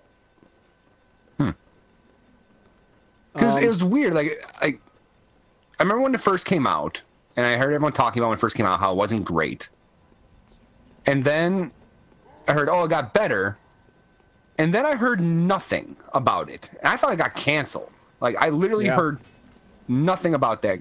Well, apparently, show. The word is they tried to cancel it, but Disney mandated they couldn't. Like, they actually, from the top, kept it running. I just want the souls. Just give me souls. Okay. Which sort of suggests possibly, maybe, the plan... It's somehow intimately involved with the movie plan, but I doubt it. Do you know what I mean? Like, I can think of no other reason to mandate it doesn't get cancelled. It does get much better after Winter Soldier, because once... So, if you were following that TV show, if you were following it episode by episode when you went to see Winter Soldier, I think Winter Soldier would have been a better movie. Which is not a criticism of Winter Soldier. Winter Soldier is already a great movie. Right. But the thing about Winter Soldier is a fairly self-contained film, right? Mm-hmm. Like, it doesn't... It is the sequel to Captain America, and it is the sequel to the Avengers, but Winter Soldier actually begins the Hydra era of those films, right? Yes. There's nothing kind of... There's nothing... Well, I mean, you had the first Captain America. Yeah, right? but what I mean is... All that stuff with Hydra and S.H.I.E.L.D. and all that jazz, that wasn't an ongoing plot you were already aware of, particularly going into Winter Soldier, you know what I mean? Mm-hmm. Aside from the fact that Hydra was a thing in World War II that was run by the Red Skull that he fought, you know? Right. Agents of S.H.I.E.L.D. is kind of the same. They do briefly mention Hydra in reference to that, but... So, basically, a lot of the stuff that they've been dealing with all the way through Season 1 in Agents of S.H.I.E.L.D. is Hydra, right? But you don't know it yet. The Clairvoyant works for Hydra. The problems they've been having with S.H.I.E.L.D. from above is a problem with Hydra. The Coulson spent a lot of time trying to get in touch with Major Fury, and all of a sudden he can't because of the events of the Winter Soldier. They actually deal with whether Nick Fury's dead or not on the show, you know, because that was playing out in Winter Soldier. And so the show, what actually really works for the show is it spends the whole pre-Winter Soldier episodes making you think it's a Monster of the Week show. And then the same week that Winter Soldier went out, they revealed on the show that Hydra had infiltrated S.H.I.E.L.D. It played out in time with the movie. And it becomes a very, very different show because S.H.I.E.L.D. gets dismantled almost overnight in the show as well. And so the agents of S.H.I.E.L.D. are suddenly dealing with the fact that Hydra has completely and totally infiltrated S.H.I.E.L.D. The government no longer supports them. They have to go on a vengeance mission to try and bring people down. A semi-regular character on the show turns out to be the Clairvoyant and an agent of S.H.I.E.L.D. and also quite high up in Hydra. And they actually do something more consequential than the movies did with it. Spoilers for anybody watching at home. They revealed that a main cast member of the show has been an agent of Hydra all along, and is an agent of Hydra. a lead on the show, one of the actual team, is a Hydra agent and leaves and goes to join Hydra and starts working against them. And that is quite a good development that plans out. So the show really really changes from that point on, because they start off representatives of an official government institution, go to being fugitives, kind of like the same thing that happens to Captain America in Winter Soldier. And by the end of Season 1, end up the sole surviving representatives of an organization that no longer has any government establishment. They essentially are working for an unofficial S.H.I.E.L.D. It's kind of neat. With a government that hates them and does not want them. And still facing a renewed Hydra. Come on. There are actually some really good episodes in there, though. One particular episode that is really good, it's like the first or second episode after Winter Soldier. There is an episode where two groups of people, two groups of S.H.I.E.L.D. operatives, are squaring off at each other, both believing that the other are Hydra, and unaware that they are not. And that was quite entertaining. But no, it's pretty good. They deal with some good ramifications in it. I've just started Season 2, and Season 2, they are basically dealing with the long-term consequences of Hydra, while also trying to deal with rebuilding S.H.I.E.L.D., basically. They're now trying to restore S.H.I.E.L.D. to its former glory, while not having the support of the government. Samuel L. Jackson as Fury did appear in the finale. It was pretty good. And, no, they've done some good stuff with it. They've done, they've also done some pretty neat episodes. They did a really good episode the week Thor 2 came out. They did an episode where, in the wake of Asgardians fighting on Earth at the end of Thor 2, two people from Norway who know about Norse mythology get the idea that if they just had Asgardian technology, they could also be gods. So they go to find the pieces of this staff left by an Asgardian visitor to Earth and try and claim the powers of the gods. That one's really good. And they also have an episode later on where they like their Asgardians, actually. And an Asgardian... Right, you take over. I can't do this again. An Asgardian fugitive comes to Earth. And they actually had an appearance by Sif. She was in an episode coming to Earth to fight alongside them. And it was almost like a Thor... Hi, and bye. It was almost like a little Thor guest appearance, you know? Because they couldn't have Thor, he's too big. Right. But they got Sif on, which was a nice touch, I thought. I mean, you know what's actually kind of cool about it, I think, is, like, I haven't watched Agents of S.H.I.E.L.D., you know, and I haven't watched Agent Carter. Like, those shows just didn't really interest me in a way, because they're whoa. They just... They were a part of the MCU stuff that didn't necessarily interest me. Right. But because like the bits that I like the least in the MCU is the S.H.I.E.L.D. and Hydra stuff. Right. Like I love Winter Soldier, I really do. But the sort of I don't know, like the whole cloak and dagger cat and mouse thing, it just doesn't do it for me in that setting. Like which is why I love spy movies, and I will say that sort of stuff. That's also why I wasn't interested in Agents of S.H.I.E.L.D. I'm just not interested in, for the same reason that today I wouldn't watch Stargate SG-1. Right. Because I'm just not interested in a TV show about the Air Force, which is, you know what I mean? Like, right. Like I like Stargate SG-1, but if that was a new show today, you wouldn't get me watching it. Right. No, but what I like is, I mean, I get it by the time Agents of S.H.I.E.L.D. hit, like they knew the MCU is a success, you know, but that's still kind of a ballsy investment, you know, where it's we're gonna drop some cash on this TV show that directly connects with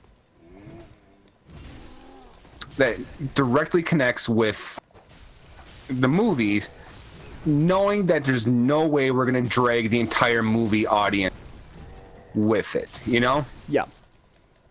And to be fair, the approach they take is just the right approach. In that they balance that show absolutely for the person who is going to watch every single movie and wants to watch everything else. Right. So they drop those references, you know what I mean? It is better than I thought it was going to be. Without a doubt. And do you know, it's a nice counterbalance to the Netflix Marvel shows. Because we were talking about this a little bit on the Killzone stream we did about how they are different. But the Netflix Marvel shows aren't going to really mention the Avengers that much. No. You know, they did have, like, I remember in Daredevil, the dodgy accountant at one of those meetings said something about, like, oh, you know, a guy with a magic hammer drops out of the sky. You know, that's about as close as they get. Well, I mean, I think by far the closest reference is in the first season Daredevil, where like Wilson Fisk's plot, how he got all the real estate that he got was because of the attack. Right. And they haven't really mentioned that since. No, they haven't. In any meaningful way. No. Agents of S.H.I.E.L.D. isn't that. Agents of S.H.I.E.L.D. is, do you want a show that every week is going to pretend it's intimately involved in what's going on? And the thing is, it's always going to be a pretense, because Coulson's always going to be dead in those movies. As far as they're concerned. Now, officially in the MCU, he's not dead, because that's what being part of the MCU means. The TV shows are in, therefore he's not dead. But those movies are always going to keep that separation. And really, this is what I think the Spider-Man universe is going to be like. Really. The Venom universe. Yeah, the Venomverse. It's going to operate in this area where when you're watching a Venom movie, the MCU universe exists. But when you're watching an MCU movie, the Venom universe doesn't exist. And that's what Agents of S.H.I.E.L.D. is like. But when you are watching Agents of S.H.I.E.L.D., you get to be back in that world of the movies for a little bit, and it's nice. And that's very much the feeling. But it has actually picked up, like, so I don't really care for, like, I'm not into the military stuff like that, you know what I mean? Right. Some people are really into that kind of thing. I'm not. So the bit of the TV show that appeals to me the least is troops standing around and saying, okay, we got an operation, jargon, we'll go in here, and you know what I mean? That kind of stuff just doesn't interest me. But they get to some really good character moments in the show that do really work. And they have, I think, made a good show out of what I think is probably a weak idea, really. We're going to have a team, and they're going to be a team that investigates alien artifacts and people with superpowers. Like, do you know what show the first 3 episodes remind me of the most? Do you remember that show Mutant X? Right. That Avi Arad sold to one of the TV channels, telling him it was going to be an official X-Men licensed TV show, and Fox were like, what? No. Yeah, you did what now? Well, 1 second. Can we have a little chat here about that? Right. No. And then that TV station countersued Marvel, saying that they were sold it as an X-Men TV show. It felt like that, really. But actually, as it builds, it does start to feel like Winter Soldier. More so. And yeah, no, it was really nice getting to the Winter Soldier bit and realizing that if you actually watched Winter Soldier as an Agents of S.H.I.E.L.D. fan, you were, in effect, getting the culmination to Agents of S.H.I.E.L.D. as well, rather than just a Captain America. Like, the Winter Soldier movie is very much an important episode in the ongoing events of Agents of S.H.I.E.L.D. Even though none of the characters from Agents of S.H.I.E.L.D. are in it, you know? It's crucially important. I'm looking forward to when Age of Ultron happens, but I think it's going to be pretty good. And the explanation for what happened with Coulson actually isn't too stupid either, you know? They make it just sci-fi and comic booky and Black Ops enough that it makes sense that it would have to still stay a secret in the movies. So what was it? Well, okay, so when he first gets brought back, all he ever says is he was dead for 8 seconds, but they told him he was dead for 8 seconds, but it feels like longer than that. He thinks he was dead for about 40. And afterwards they sent him away to Tahiti, and anytime someone mentions Tahiti, all he says is it was a magical place, right? But what they actually find out is that he was actually dead about 8 days. And he was dead. Properly dead. But, there was a project, and what it was supposed to be for was, in the event that one of the Avengers died, they wanted a way to bring them back from the dead. So that they wouldn't lose these incredibly valuable members of the team. And the project was to research potential, like drug options and alien technology and all these things and combine them, basically. Okay. And they used this drug on Coulson, but everybody who'd been dead that long and what they had to do to keep him alive had basically been so agonizing that they basically reveal that he had been awake and conscious while they were doing it, screaming for them to let him die, and they didn't.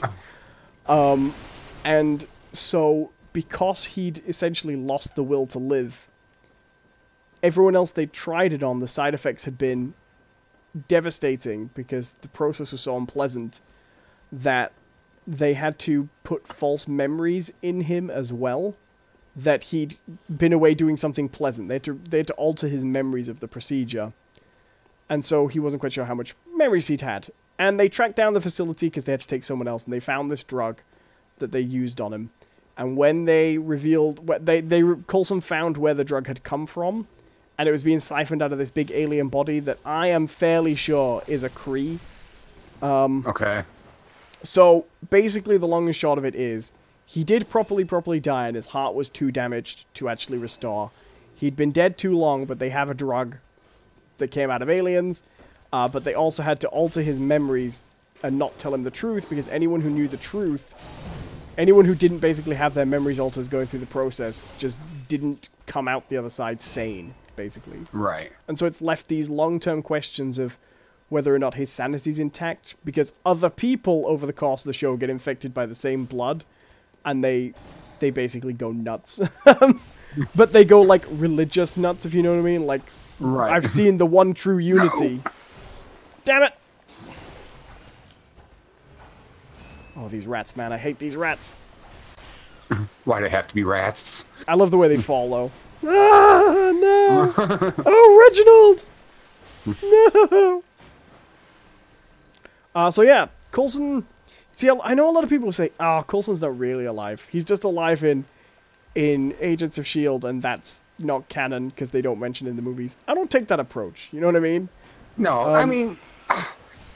You have to imagine that at a certain point.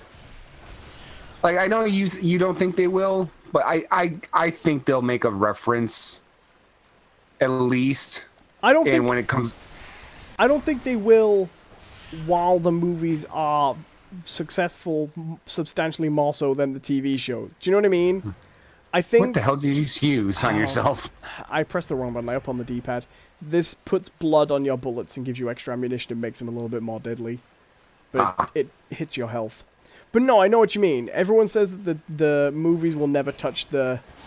Like, I think that one day, I think we'll see Daredevil in a movie, in an MCU movie, and I think we'll see Jessica Jones and all those people, because they have established the continuity. But it'll be when the Netflix shows have been cancelled and got bad, or when the movie needs a shot in the arm, or, you know, when it's winding down a little bit and they need one last Infinity War to really... to squeeze some last blood out of that stone. Do you know what I mean? Right. And we're not at that stage yet. Oh, there we go. My hunter's gone. Yeah. Oop. Yeah. Oh, those guys. Those guys suck. Which guys? Don't go for that item. Oh, the crawlers. Yeah, they're a pain. You can just run away from them, though. Yeah, but you're going to run into the... I believe if you keep down this path that you're on, you're going to hit the pig. Yeah, I am. In fact, I see the pig. I see the pig. But you can just... Hold on. First of all, let's head up here. Okay, so it's kind of how Sci-Fi took the Fargate actors and turned Stargate into Stargate Farscape. Did they? What? I don't remember that. Yeah, this is news to me. Oh yeah, the bridge. Ah, here we go.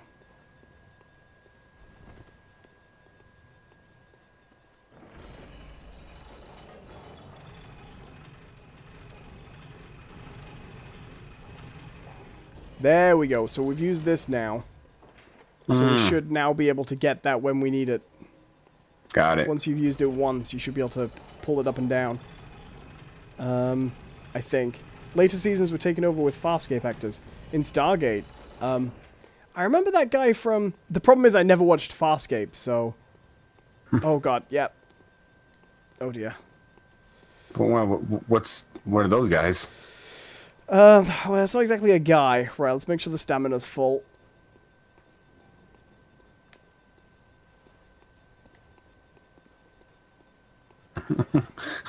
Alright, boys, get him! Whoop, whoop! Get him! There we go. That'll do. Oh, it's this big guy. Hey, how you doing? Nice to meet you. Don't mind me! I could have sworn there was one of these Souls games that they could hit each other.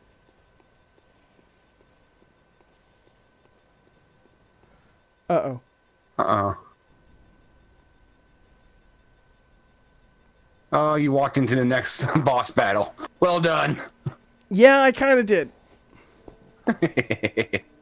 But as you can see, we've now made a fairly short route to this, you know? Oh. You just need to get to the bridge. All right. And now, so now Settle down. to get here, you don't have to get that far. You've just got to get through the gate that we've opened on the left, then halfway across the bridge. Yeah, it's not too bad. Oh, no, not even there. Oh, hey, how you doing? Who's a handsome boy? Oh, he has some lovely teeth, though. The dental plan in Yarnum. Og says the only two original actors were the people who played Teal'c, and the guy who played Daniel came back to the show after leaving it. Oh, God, he's already hitting me. This is what happens when you look at the chat. All right, put the axes down. Hey, how you doing? How you doing? How you doing? Die!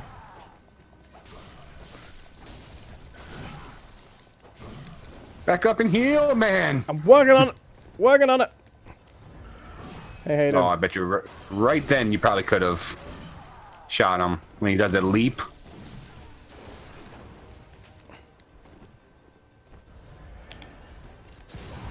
Well, I already shot him. Okay, you are really pissing me off, buddy.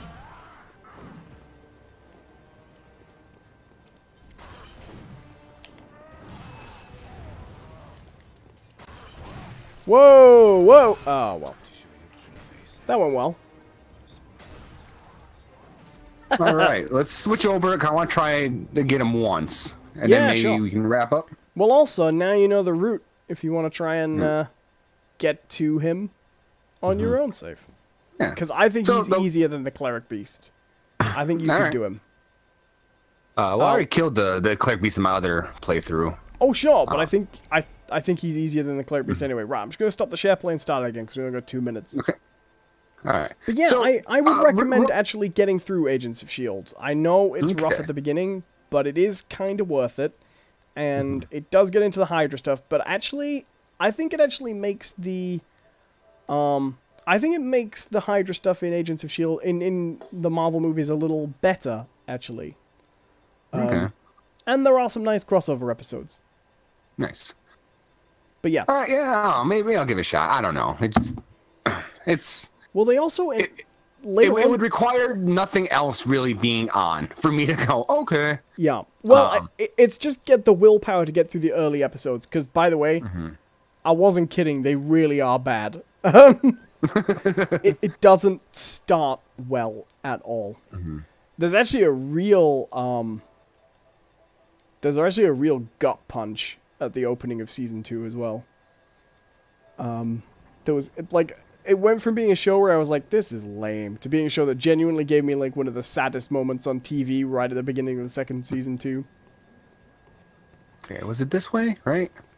Yeah, well, you should be able to get down the elevator now, which is just past the ogres.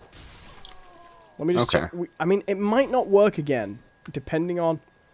I'm trying to remember. I feel like once you've used the elevator once, you can use it. Just run past them. I think. Well, no, I want the vials actually. Well, sure, but just go check the elevator's working. But yeah, and the character who turns out to be working for Hydra, that plot is actually really interestingly handled too. Because you know how very often on TV you'll get characters who turn out to be working for other people, and then... Oh, the camera! Because it's a... God damn it, how can anyone, like, be like, no, this is fine. This is fine.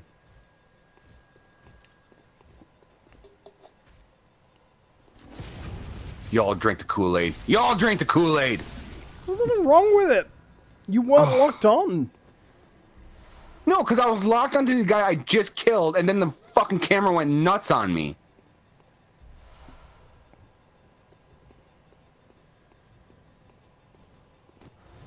Alright, sorry. Go ahead. I have forgotten what I was talking about. Well, I have one more... Yeah, go for it. Quick thing to go over. So this happened kind of like out of the blue for me. Is that right? coming?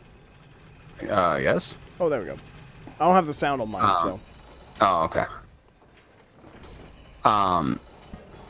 So maybe people who long listen to the show know that there was a series on Netflix that I really, really loved, and it was You doing that thing people do in real elevators?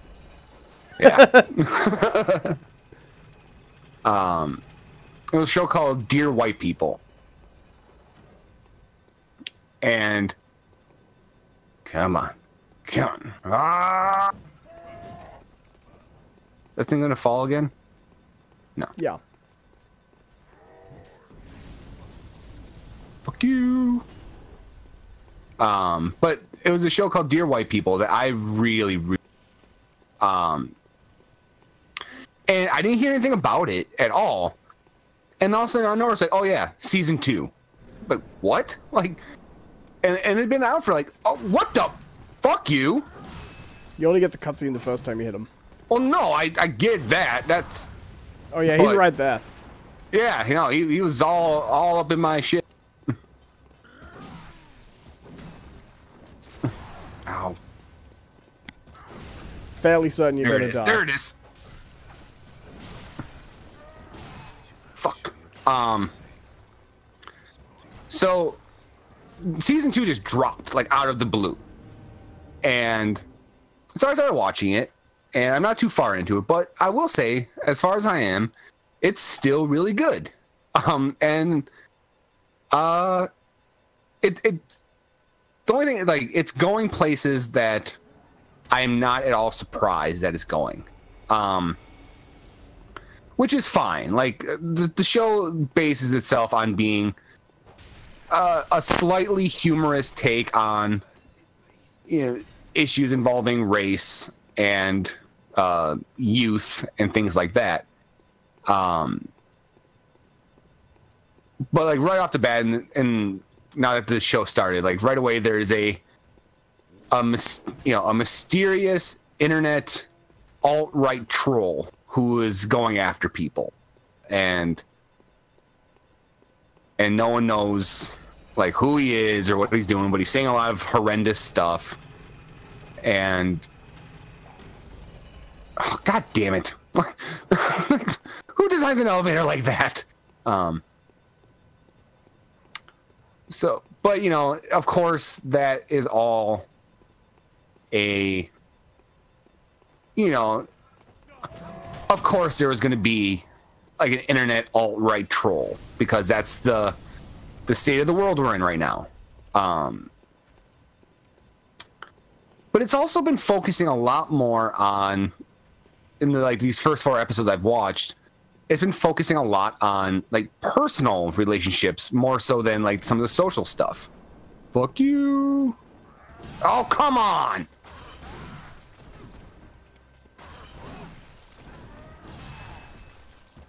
Oh, that's fair. So what I'd like to know is, does your controller vibrate? Yes. Because when I give the control to you, my control still vibrates. Huh. When you get hit. Do I still have control as well? Like, can I just... I don't know, man. No, I can't. I thought maybe I could just screw you up. And then I figured I don't really need to.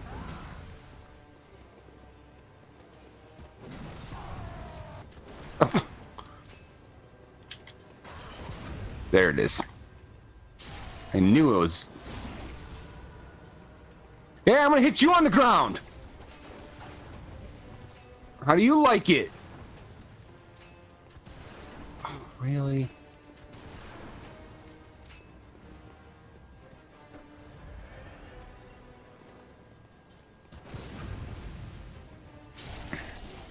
Oh, well done. Yeah. What's that smell? Careful, though. Ooh, that smell! Can't you smell that smell? It's enough to make a man sick. Just be careful. Can't you smell that smell? The smell that surrounds you! Oh, nope, nope, nope.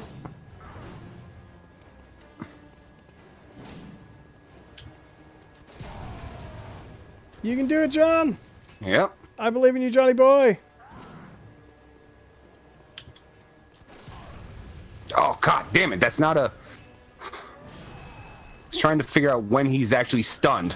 Oh, shit. Yeah, it gets even harder in a minute. Mind you, I think it's about you to go. Whoa! Get him! Nice! He took a lot of damage. You're out of health, though, right? Yeah, I sure am. What? Oh, God! What the... I can't see! Oh, hello. Oh, yeah, he transforms into a werewolf. Good to know! And I'm trapped. Well, that's fun. Alright, I think we start wrapping up there. He is pretty difficult.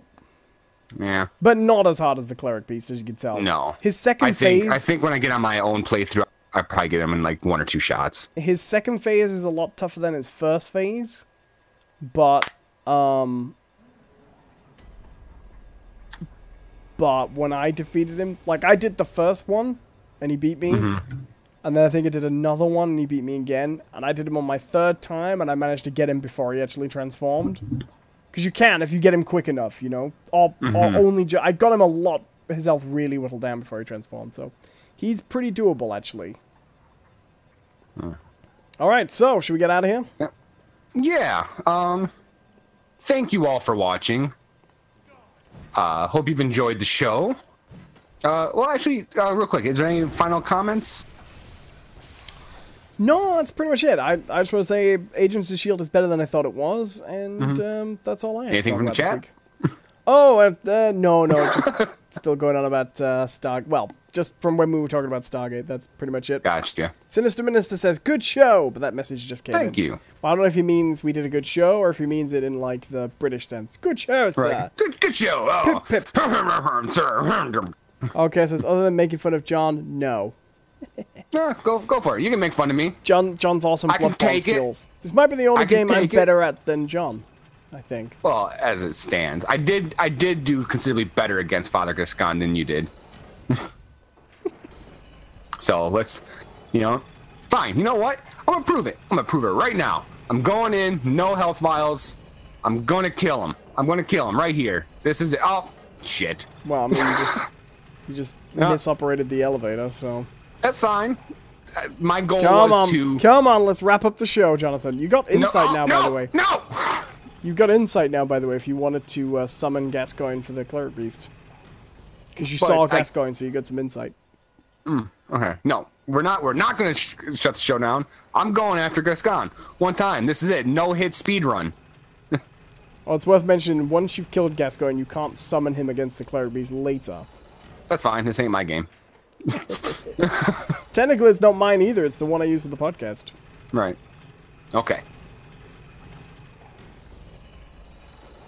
It's happening. This is happening. But you can say you're better than me, but, like, I finished this game, by the way. Get your popcorn ready, folks. I finished this game, by the way, in less time than it's taken you to find Father Gascoigne, because you couldn't actually get past the pig. Or am I wrong? To be fair, did you or did you not? Did you or did you not? I put in 4 hours into this game at this point. Did you or did you not? Look at my save. It's probably about 4 hours. Maybe I'd completed the game in 4 hours. You don't know. No, I doubt it. Yeah, no, it's very true. I hadn't. What? Ooh, you didn't get the. Nope, I did not. Oh God. I thought this was a no-hit run. I don't know. I didn't get hit. I don't know what you're talking about. I went in with this health.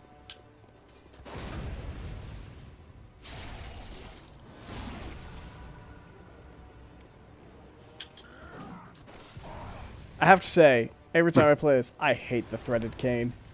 I wish we had the axe. I like it a lot more. Not the axe, the trick scythe. That's what I got. Doesn't have the range, you know? Right. No, I can see that. Oh, fuck. And then the whip mode's too weak, you know? All right. Thank you all for watching. This has been Those Aren't Biscuits. I've been one of your hosts, Jonathan Cadot. With me, as always, has been Owen Adams. Owen, where can they find you, man? Go to my YouTube channel, youtube.com/Owen Adams. Awesome. And you can follow me on Twitter, which is @JohnCPerson. Or you can see all my content right here on this channel that you are currently watching. Thank you once again for watching. Please like and share. Tell your friends, all that fun stuff. And until next time, have a good one. Bye.